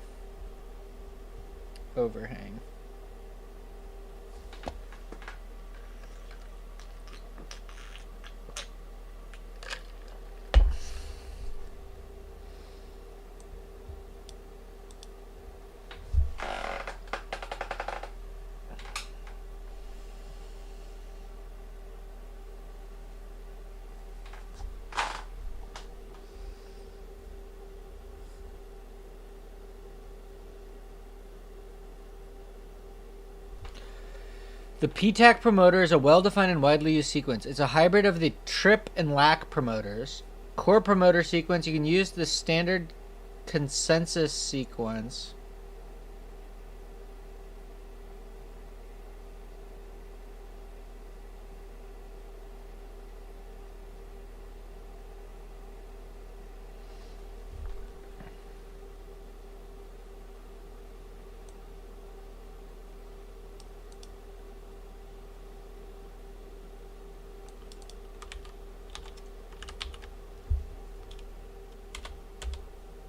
we go. Here we go. Okay, so this is at the minus 30. Yeah, so here's the 3, and then this is like the important part, and then this is the other one, right? The tat.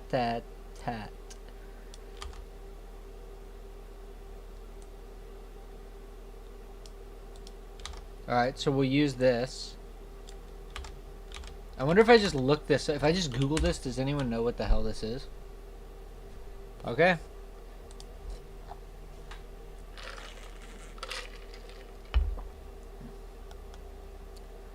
Wait, so this was published.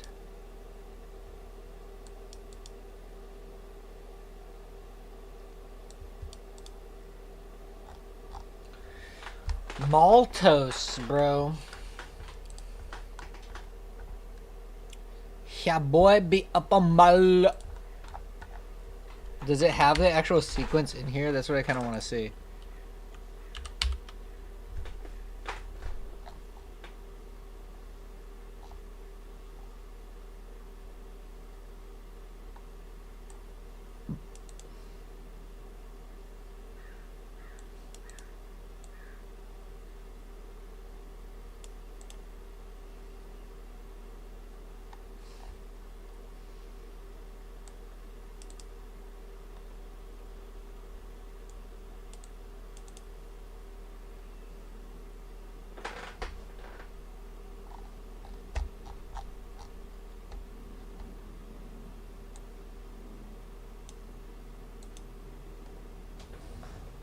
Bro, this is so sick, man.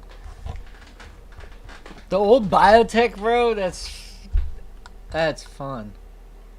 So anyways, it knows what that is, so.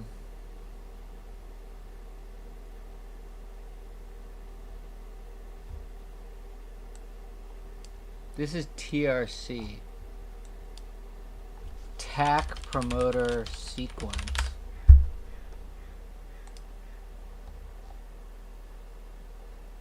Okay, is this the same thing? Oh, it is. Nice. Okay, good. So if I want to just do like new sequence file, new DNA file. Okay, this is going to be my... Oh, and it does a search, bro. It does a search. Now that's cool. Okay, so what do I do next? I now need the spacer or something. So now I need the spacing.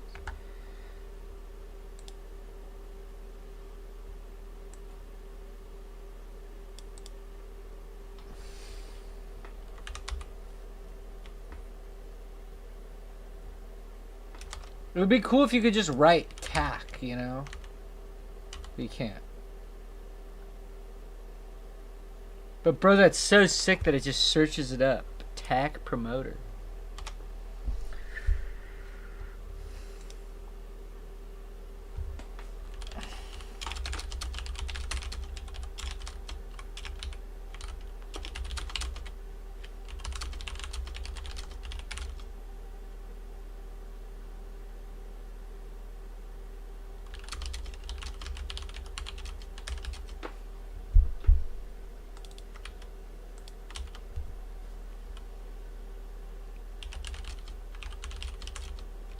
Let's try that.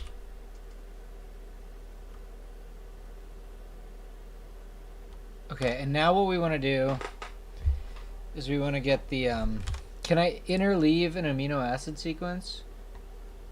What if I do file, new protein file, then we go to mcherry, and we go here,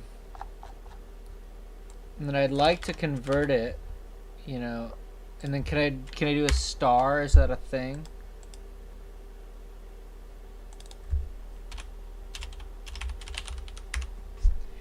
Create. Okay, but now I want the sequence of it. But now I want to transform the sequence.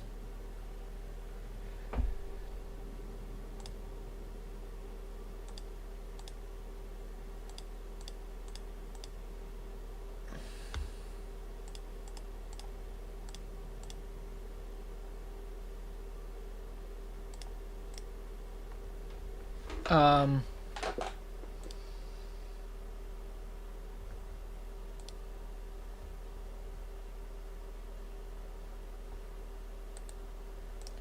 so tools, design synthetic construct, order construct, letter codes. Okay, that's stupid. Actions.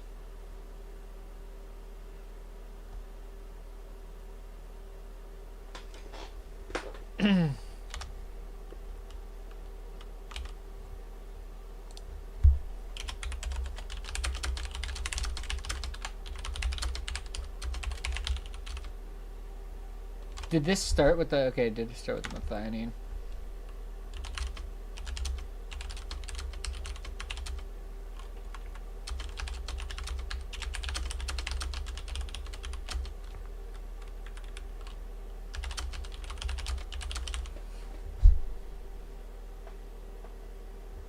Oh, wait, but can we just go to,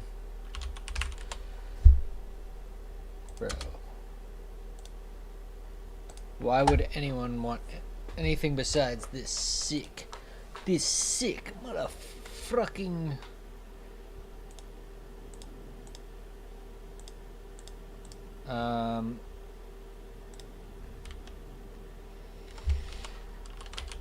Babi gola bala bagola bando.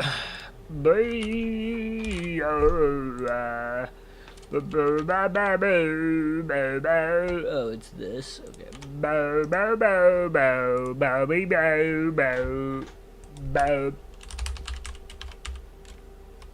Bow bow bow bee bow bow bow baby bow bow bow bow bow. Bee bop bee bop bee bop bee da ba do bop bee bo bee bo bo ba beep. So my order is drafts. So I think gene fragments. So how do I go back?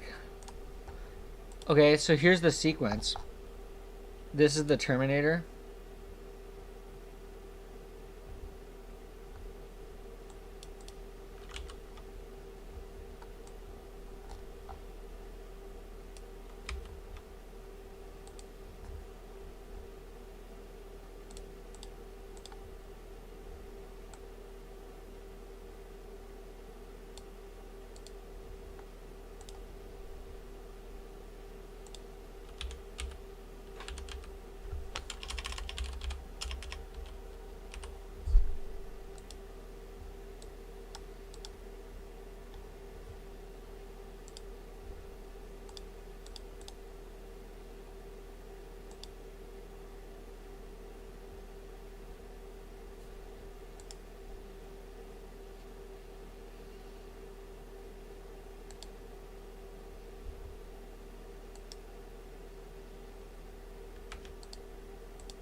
I want to preserve the whole thing, right? Oh, wait. Oh. I get it. Okay, that's fine. We don't even want to do this. We just want this whole thing. So, let's just copy this. Can I copy it? I don't think I can copy it. Download sequence. Here we go.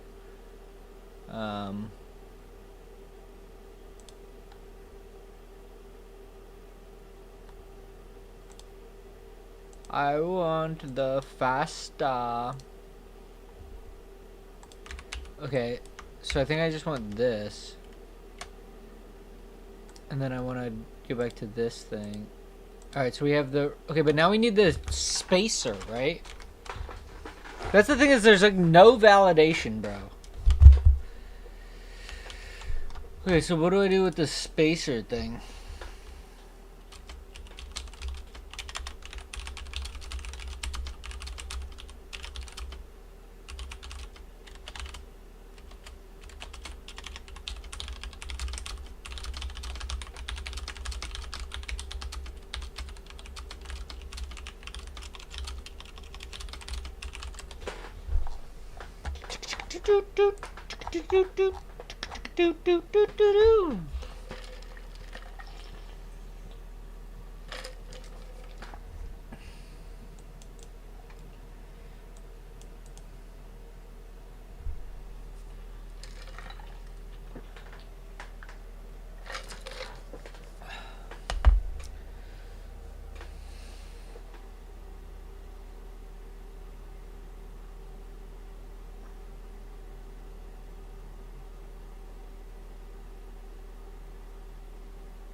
The spacer. The AGG you found is the core of a strong ribosome binding site. But see, like, okay. Let's just do this. In my mind, the way that this whole thing should work is you basically say, all right, I want a promoter that's this strong and inducible with this signal. And I want a ribosome binding site that is this strong or something. And basically, you say the high level parameter of basically how strong do I want transcription to be and what sort of action of promotion do I want. And then you provide the main coding sequence for whatever gene you're trying to control. And then some program goes and compiles it. And I don't know, it just doesn't seem like there's a thing for that. It seems like we're just sticking letters together.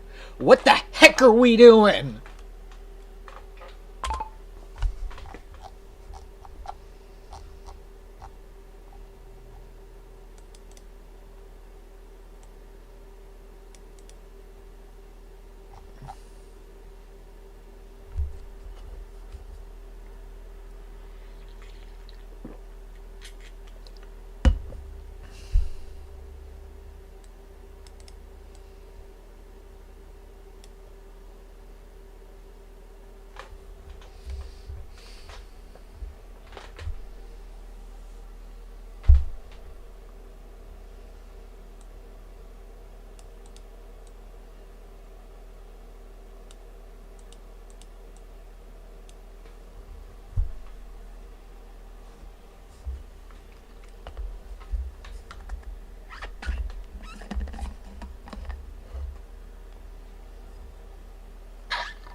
You know, I keep hearing about this fucking thing. I keep hearing about this, and yet, if I look up, can I just search up PTAC? PTAC. Oh, cool. PTAC promoter. This is a hybrid promoter used for high expression of foreign genes in E. coli. Let's see if it's the exact same thing, because it looks totally different. Looks totally fucking different. What the hell? What the hell, bro? What the heliante? AACG. What if I take the first 10 of here and see if I can find it? See, this is 70 long. This is 30 long. Why is this so long? Does this have the... Okay, I don't even understand.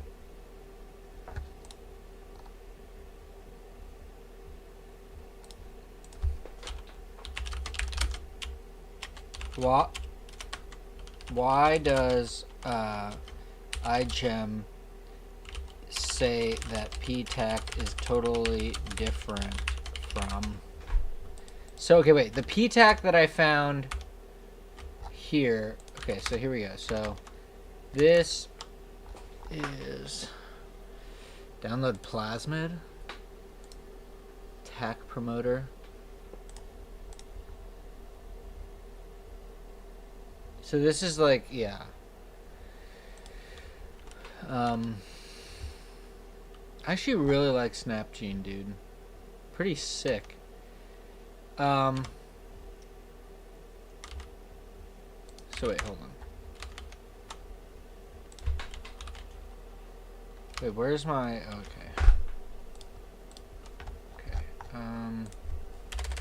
Test set design. This is PTAC from Snapgene. Okay, but then here is PTAC from iGEM.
But I didn't see that there was anything. Wait.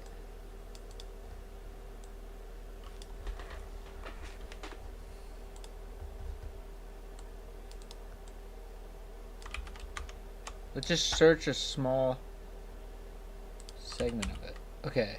So then, is the whole thing without the Shine Delerno thing in there? Okay. But so, but then it's flanked by this freaking thing. Okay. So that's interesting, right? I mean, that's interesting for sure. I feel like that's part of the problem, man.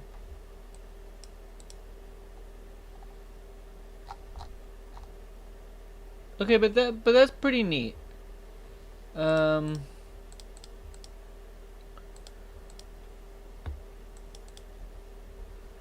Close this. Oh wait, I want to add that note that this is NEB stable. Oh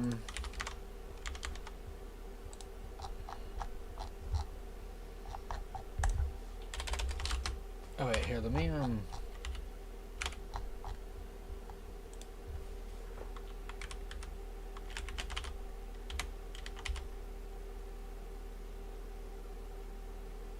actually no, I think that this is alright, let's just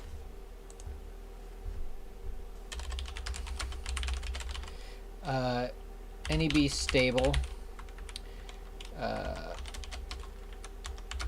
These NEB stable genotype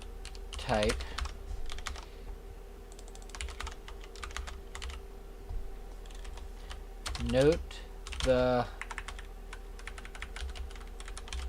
means that it overexpresses LAC-I, so we don't need to include it in the PUC 19.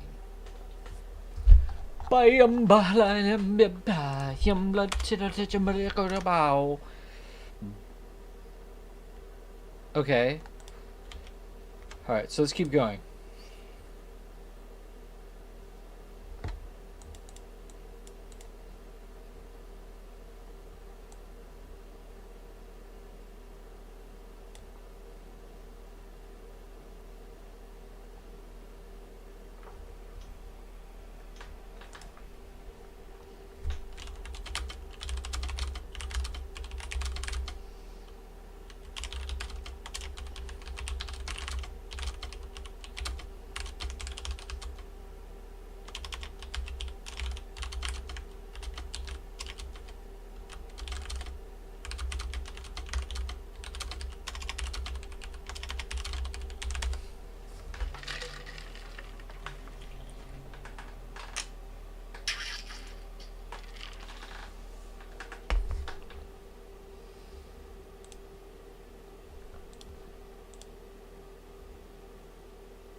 What a terrible, what a stupid looking, what a stupid looking plasmid.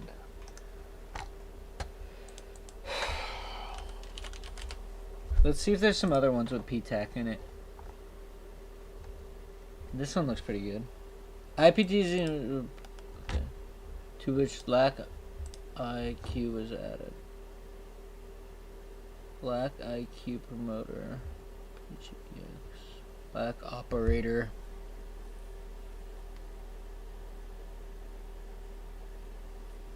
TAC promoter. But see, that's what I don't understand, is it's designed not, it's not designed for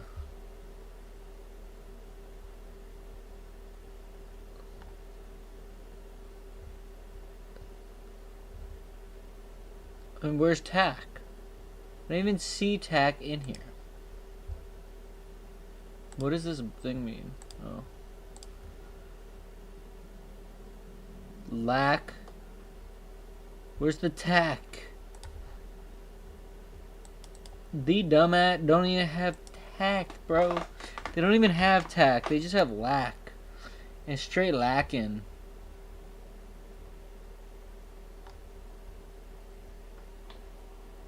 Oh, what the frick is that? TAC promoter. FRT. See, all of these are designed without using TAC, I feel like. What is that? Is that TAC? That's TAC. Again, it's not used. Good TET operator.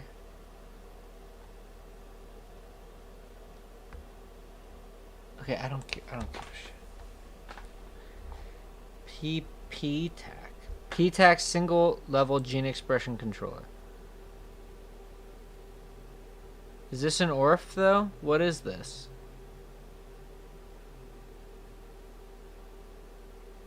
Yeah, so they got the TAC promoter. But does my TAC promoter have the lack operator in it? What did we have open? We had that one. We had this thing. So, oh, so we don't even have the lack operator in it. So this is just the promoter. And the promoter is usually... Okay. So then, okay, wait. So this is wrong. Because we don't want... So this is wrong. We don't want this. Wait, what? Why can't I delete a single character? That is insane. That's a bug. It's a fucking bug. If I delete this, does it still... It still believes that it's the... Okay. Alright, so...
Awesome project, bro.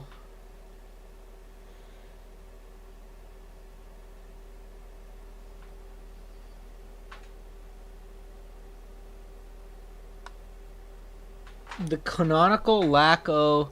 So wait, hold on. Use a vetted p-tax sequence that includes lac-O1 operator overlapping downstream of the -10 region so that IPTG actually... The canonical... Bro, this is wild.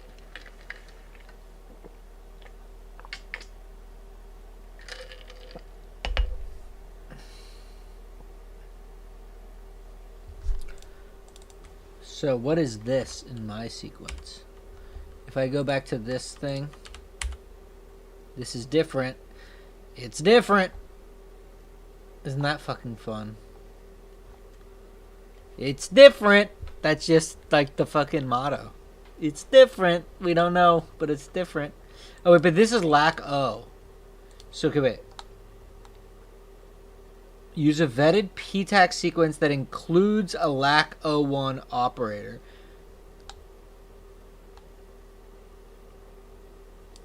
The canonical...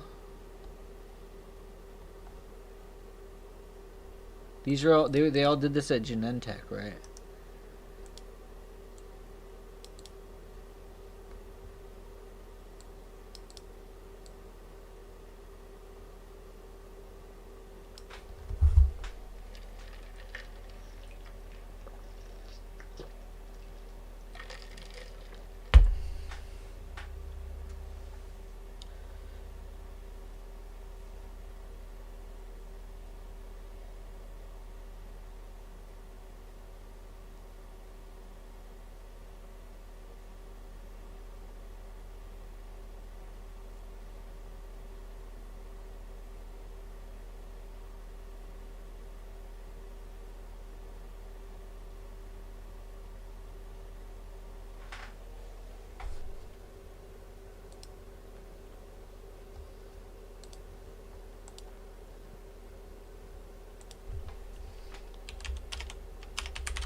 Where does this say anything about the AGG?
That's sweet.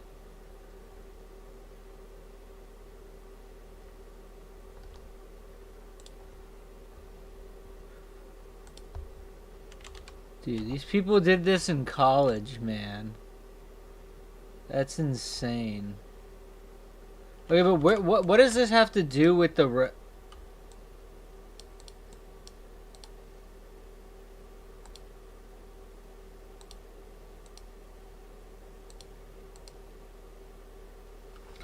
Determination of the optimal aligned spacing. Okay, wait.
Wait, whoa.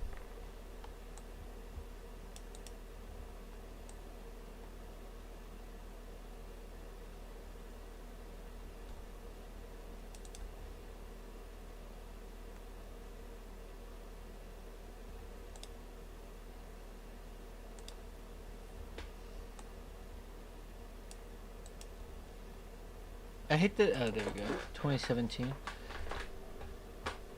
The development of plasmid-mediated gene expression control in bacteria revolutionized the field of bacteriology. Many of these expression control systems rely on the addition of small molecules, generally metabolites or non-metabolized analogs thereof, to the growth medium to induce expression of the genes of interest. That all makes sense to me. The paradigmatic example of an expression control system is the LAC system in E. coli, which typically relies on the PTAC promoter and the LAC repressor, LAC-I. In many cases, however, constitutive gene expression is desired. I don't know what that is. Constitutive gene expression.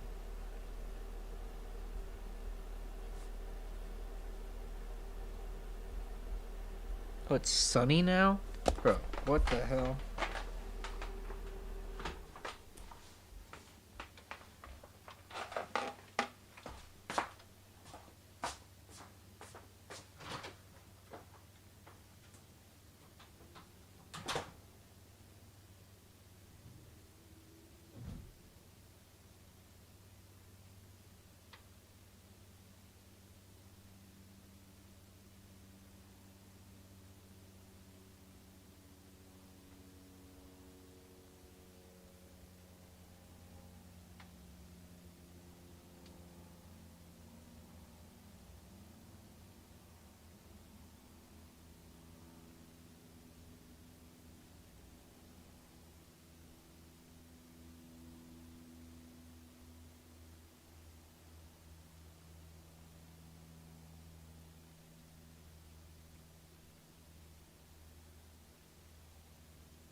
When was that? When was this? 2013? Damn, bro.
I don't care about the homology. Why the fuck is it?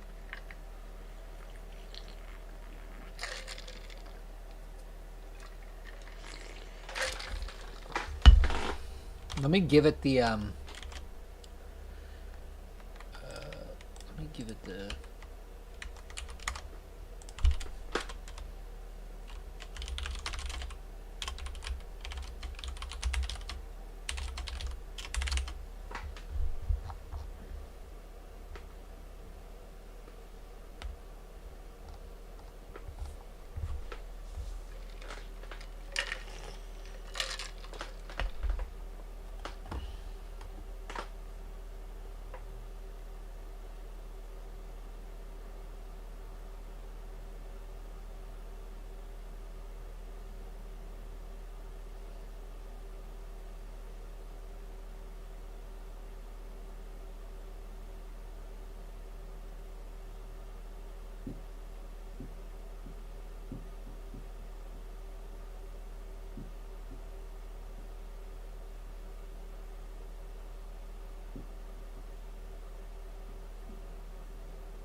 Here's how to get a vetted promoter operator and how each cassette piece should look, size when you drop them cherry book 19. Best practice, copy the promoter block from a published vector map instead of pasting motifs by hand. A frequently used literature-backed PTAC with embedded LACO1 block is given explicitly as oligos in FANG 1998. It contains the -35, the -10, the LACO1,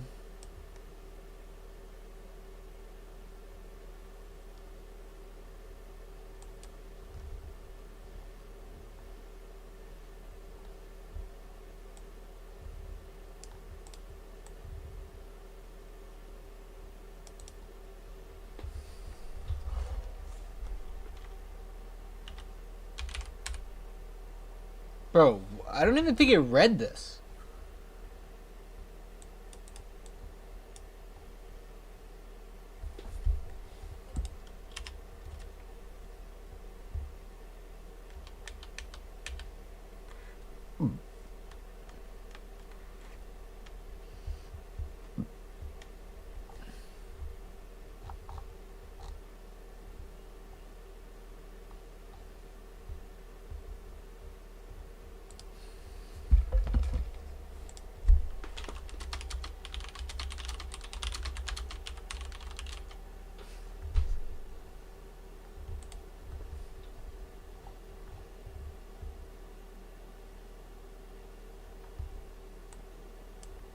This one doesn't even have it. I don't even get what the heck they're talking about. TRC.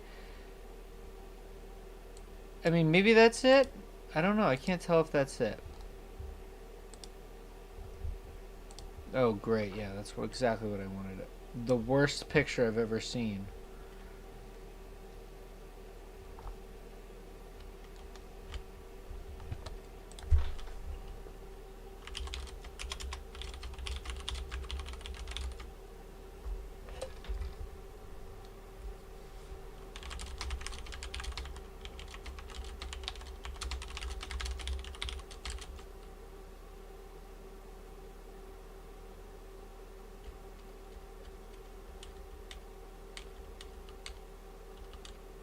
The canonical lac O.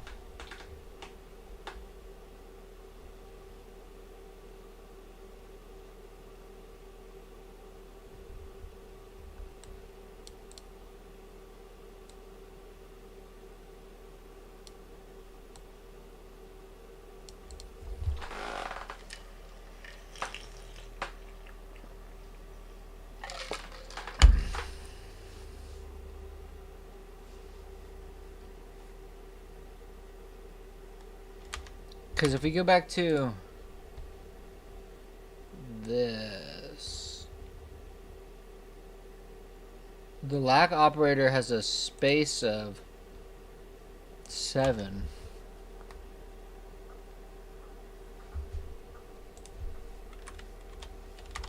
What is this? I don't even know what this is. I just found this.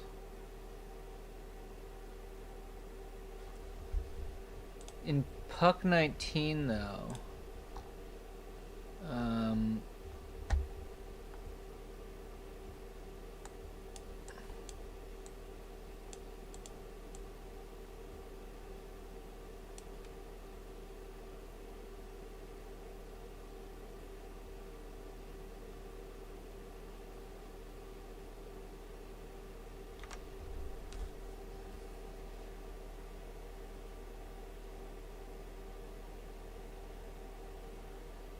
okay.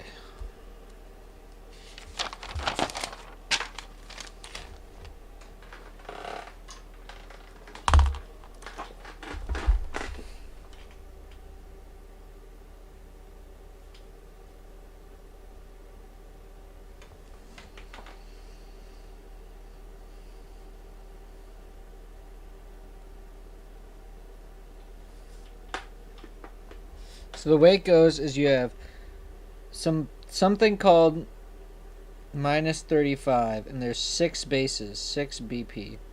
Then there's a spacer for 17.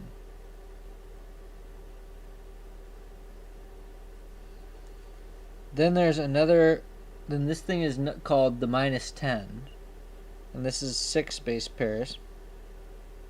So overall, that's 12 plus this is 29. So this is the 29 thing that we were talking about. So this is called P-TAC. That's what we're calling P-TAC. And that's what we had and found here. So this is 29 right now.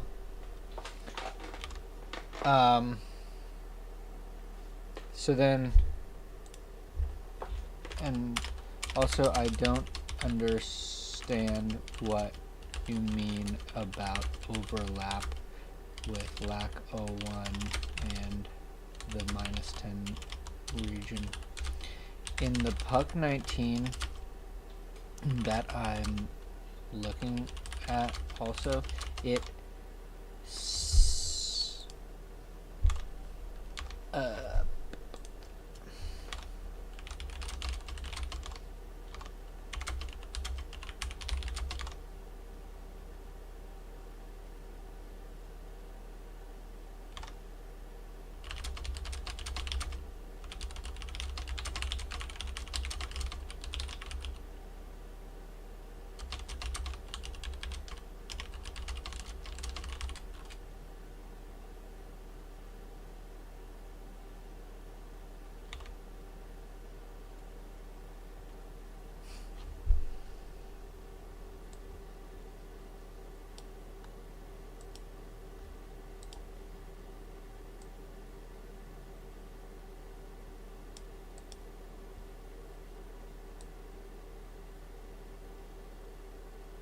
I think that that's the thing, right? Isn't that the thing?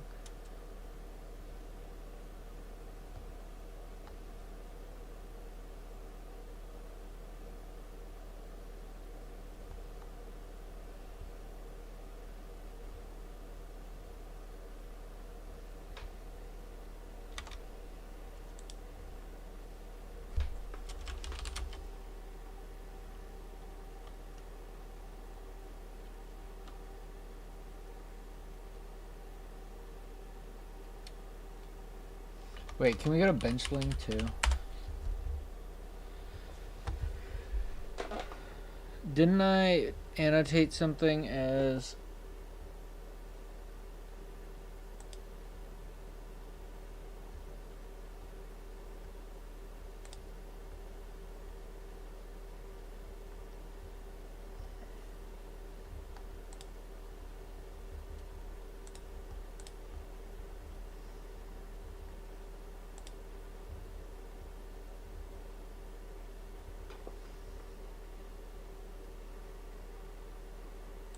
What is this thing again? The UTR, the unit...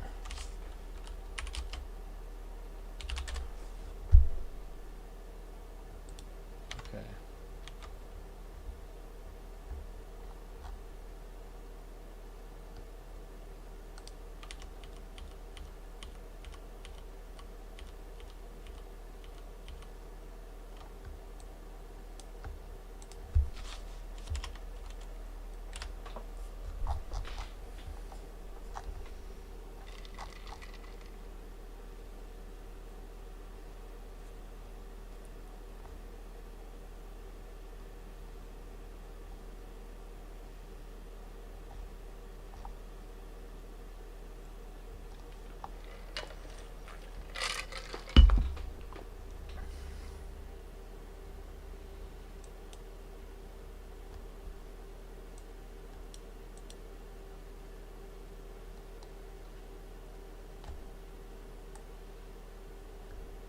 What's 2 ops versus single op?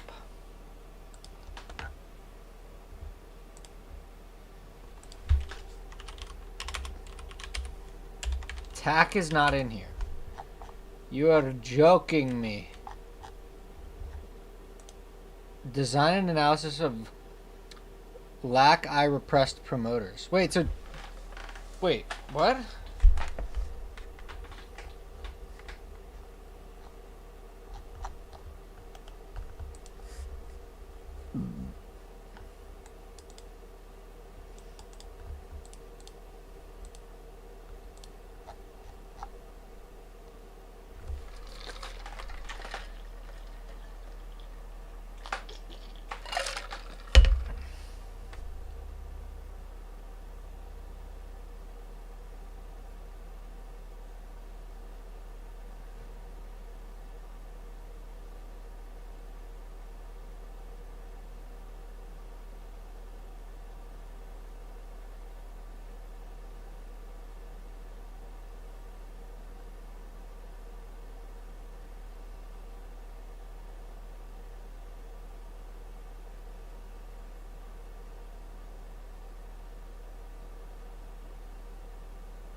Okay.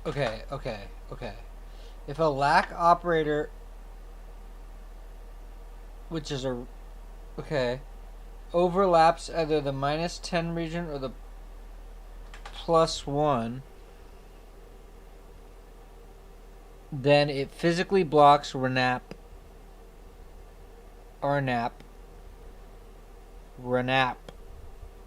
RNAP.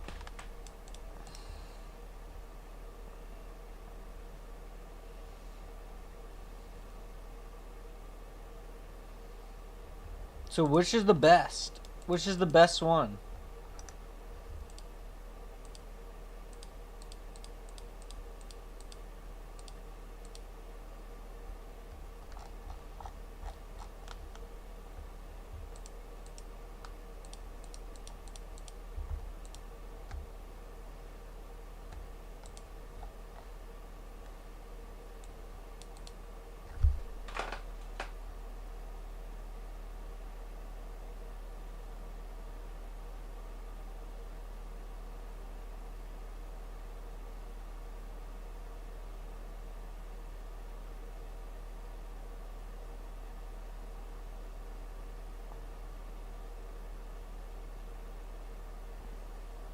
I hate that they don't just come out and say which is the good one.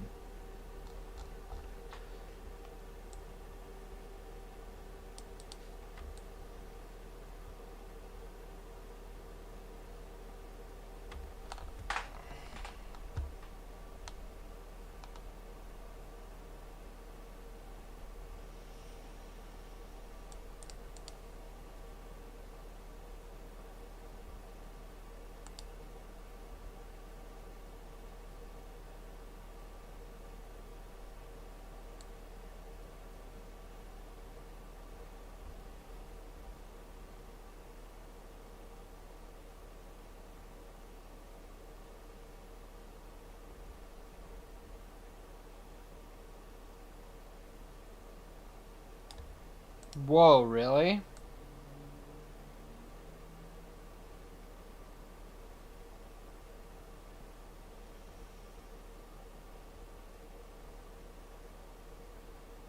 PTRC is a commonly used lac-I repressed promoter that is inefficiently repressed in this PTRC 2.0 with 2 lac is more efficiently repressed, indicating DNA looping. To investigate the efficient...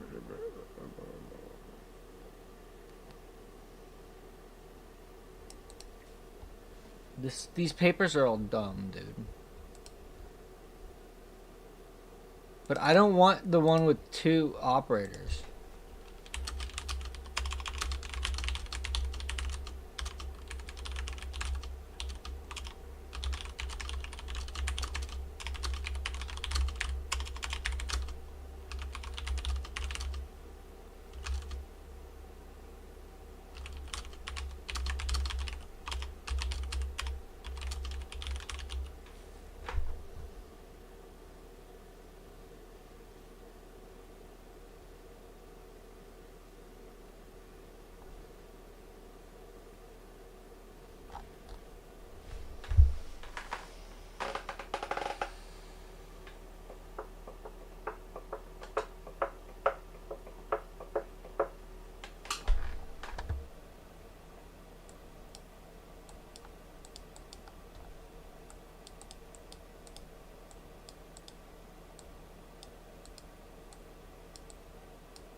If you say the word.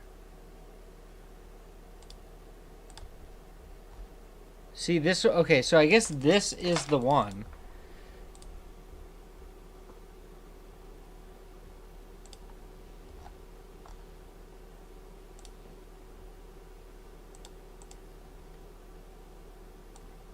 Okay, so the first thing I want to know is if I open up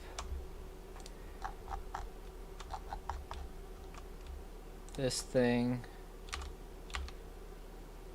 did it do it? No, it didn't do it. I have to control, no, I have to alt click it. Oh, it is open, okay.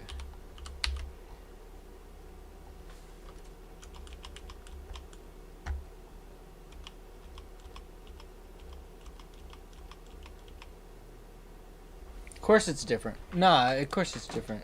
Why wouldn't it be different? Why wouldn't it be different? Oh my god. This is pissing me off.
I do not get the overlap.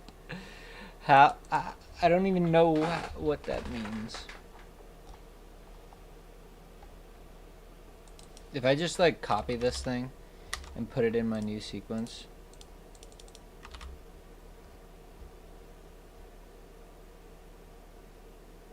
That actually looks pretty good.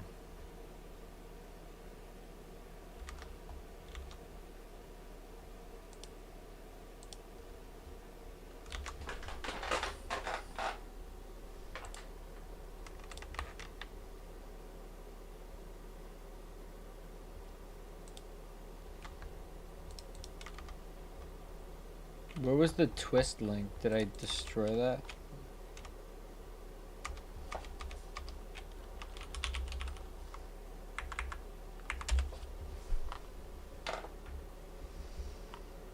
Oh wait, but I downloaded it. It was this.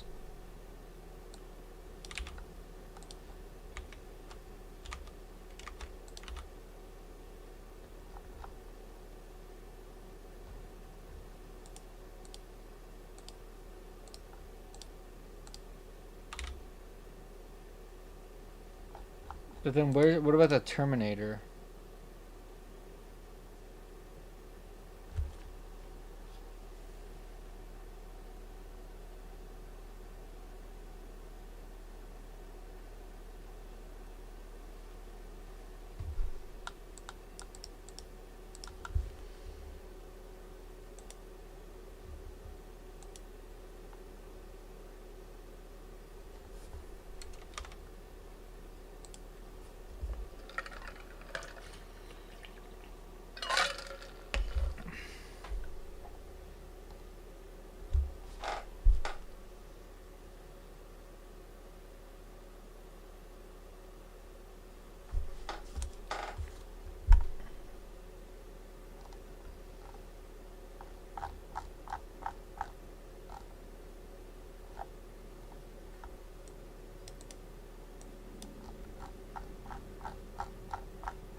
The whack operator's only 17? I thought it was like 21.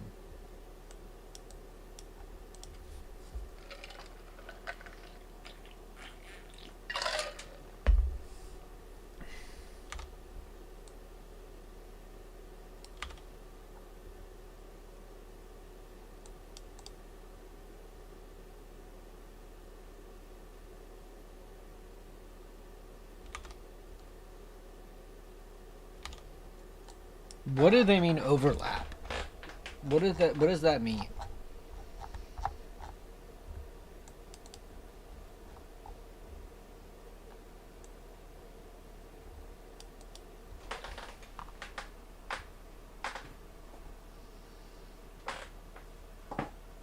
Okay, if this is minus 35, this is minus 10. When we say minus 35, does that mean that the first letter in that block is the minus 35, and I go 36 forward to find where transcription actually starts?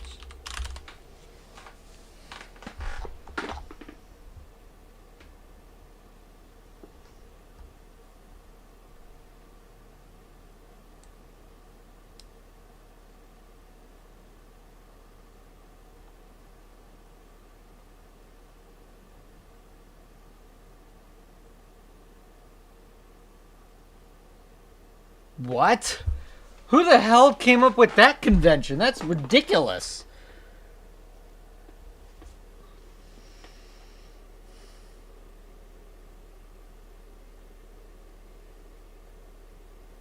Oh wait, I misread.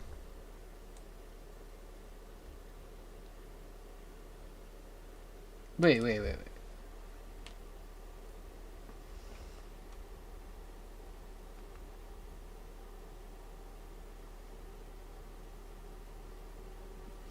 By convention, the first base of the minus 35 box is 35 base pairs upstream of the minus.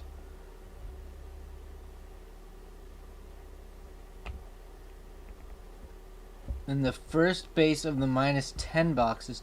So when you read minus 35 box equals that, it doesn't mean that the motif literally starts at position. It means that the center.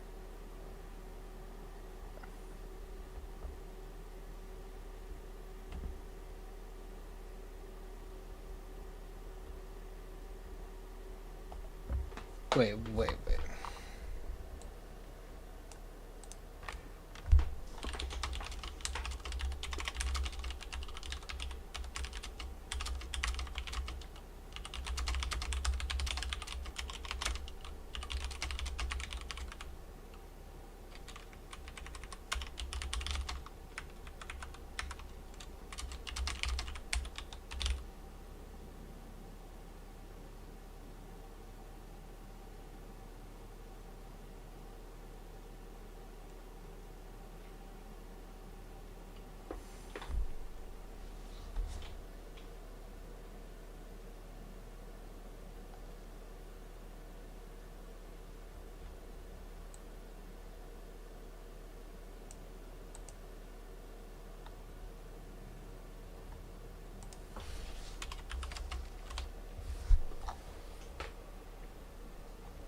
Okay. So it's the center. So if we go here and then we select 35. Okay, so I get it. Okay, so the center of the minus 35 and minus 10 hexamers is the ref point. Okay, so then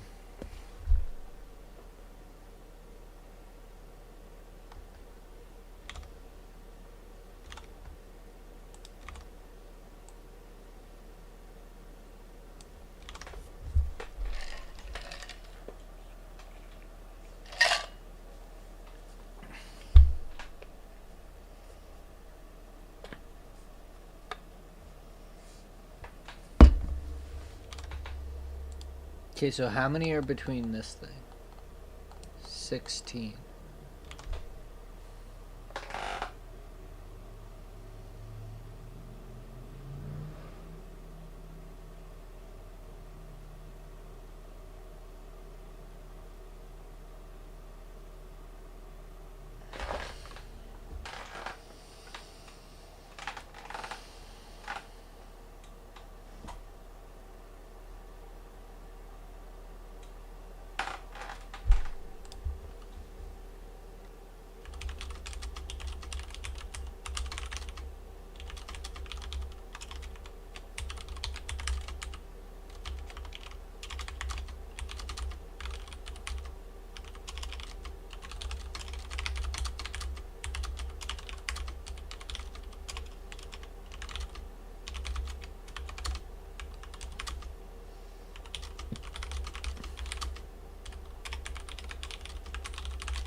But why isn't it recognizing that a protein is here? Because there isn't a protein here. What the frick?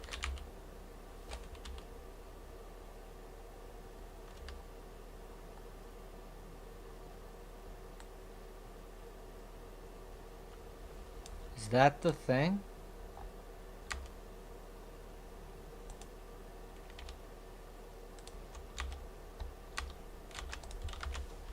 Ay, ay, ay. Okay. One last time. Wait, ATG. Wait, is AT... Oh, actually, I'm looking at the wrong thing. Okay, hold on. Let's just...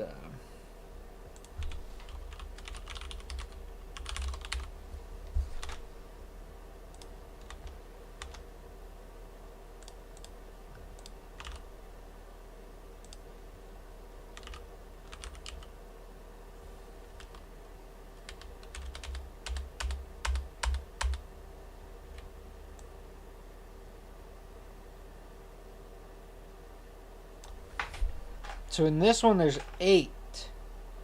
But isn't...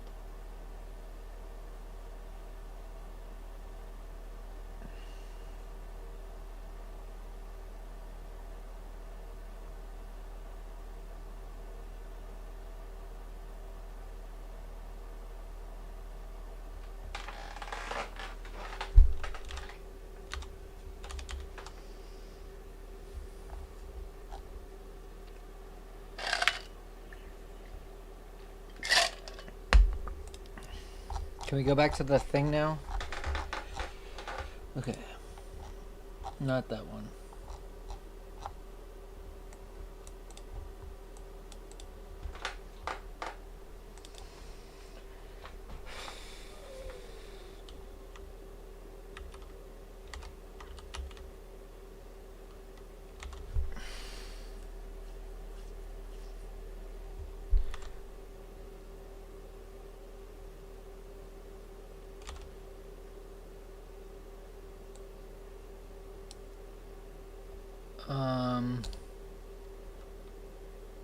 Okay, so we have the sequence of 29, and that's this. This is like well understood. Then we have a 7 base pair. Okay, so okay, let's keep going. We have the well-known 29 base pair tack, which is this. Then what is the 7 base pairs between the tack and the lac O? And then lac O, can we just look up the lac operator?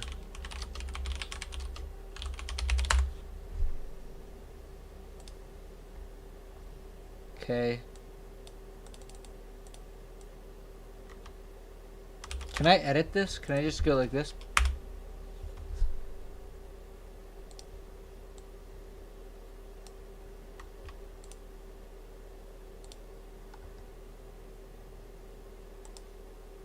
Okay, good. So we're good.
But what is that G?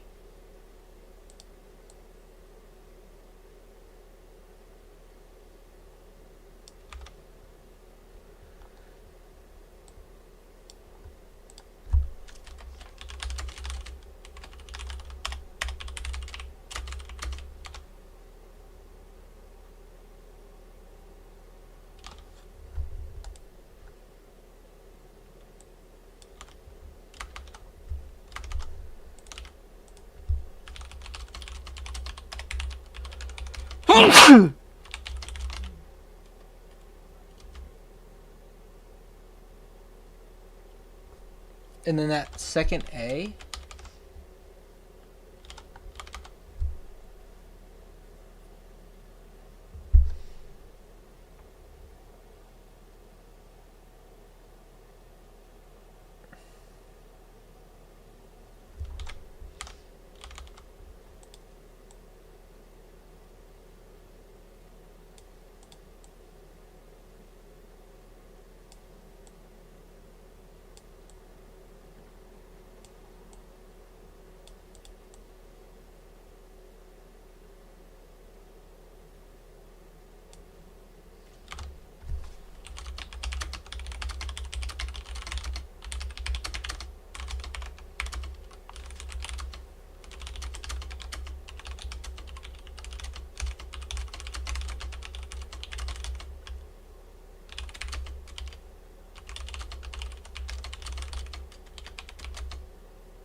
Do we have this? No. Bro. TAC 29, 7.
It's so bad at doing this, bro. They're like, AI is gonna take over. Does anyone really believe this at this point?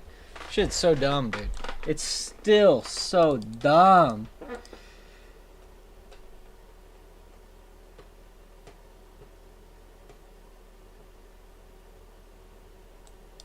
Tat is...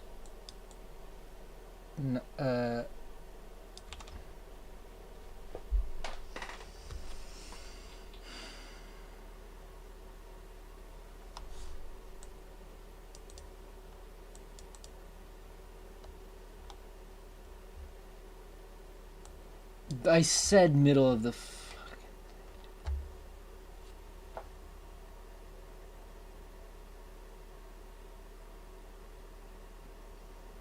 Dude, I really don't like this.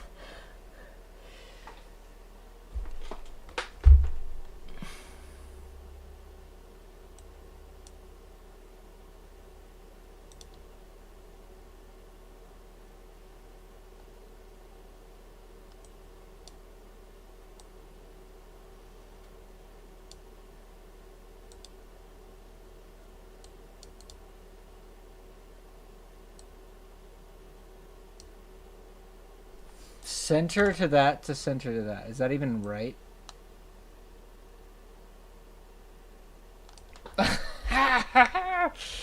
This is so frustrating. Alright, I'm ending the stream. I'm gonna go outside. I'm gonna take a walk. This is psycho. Nothing seems right. There's not a definitive answer to anything.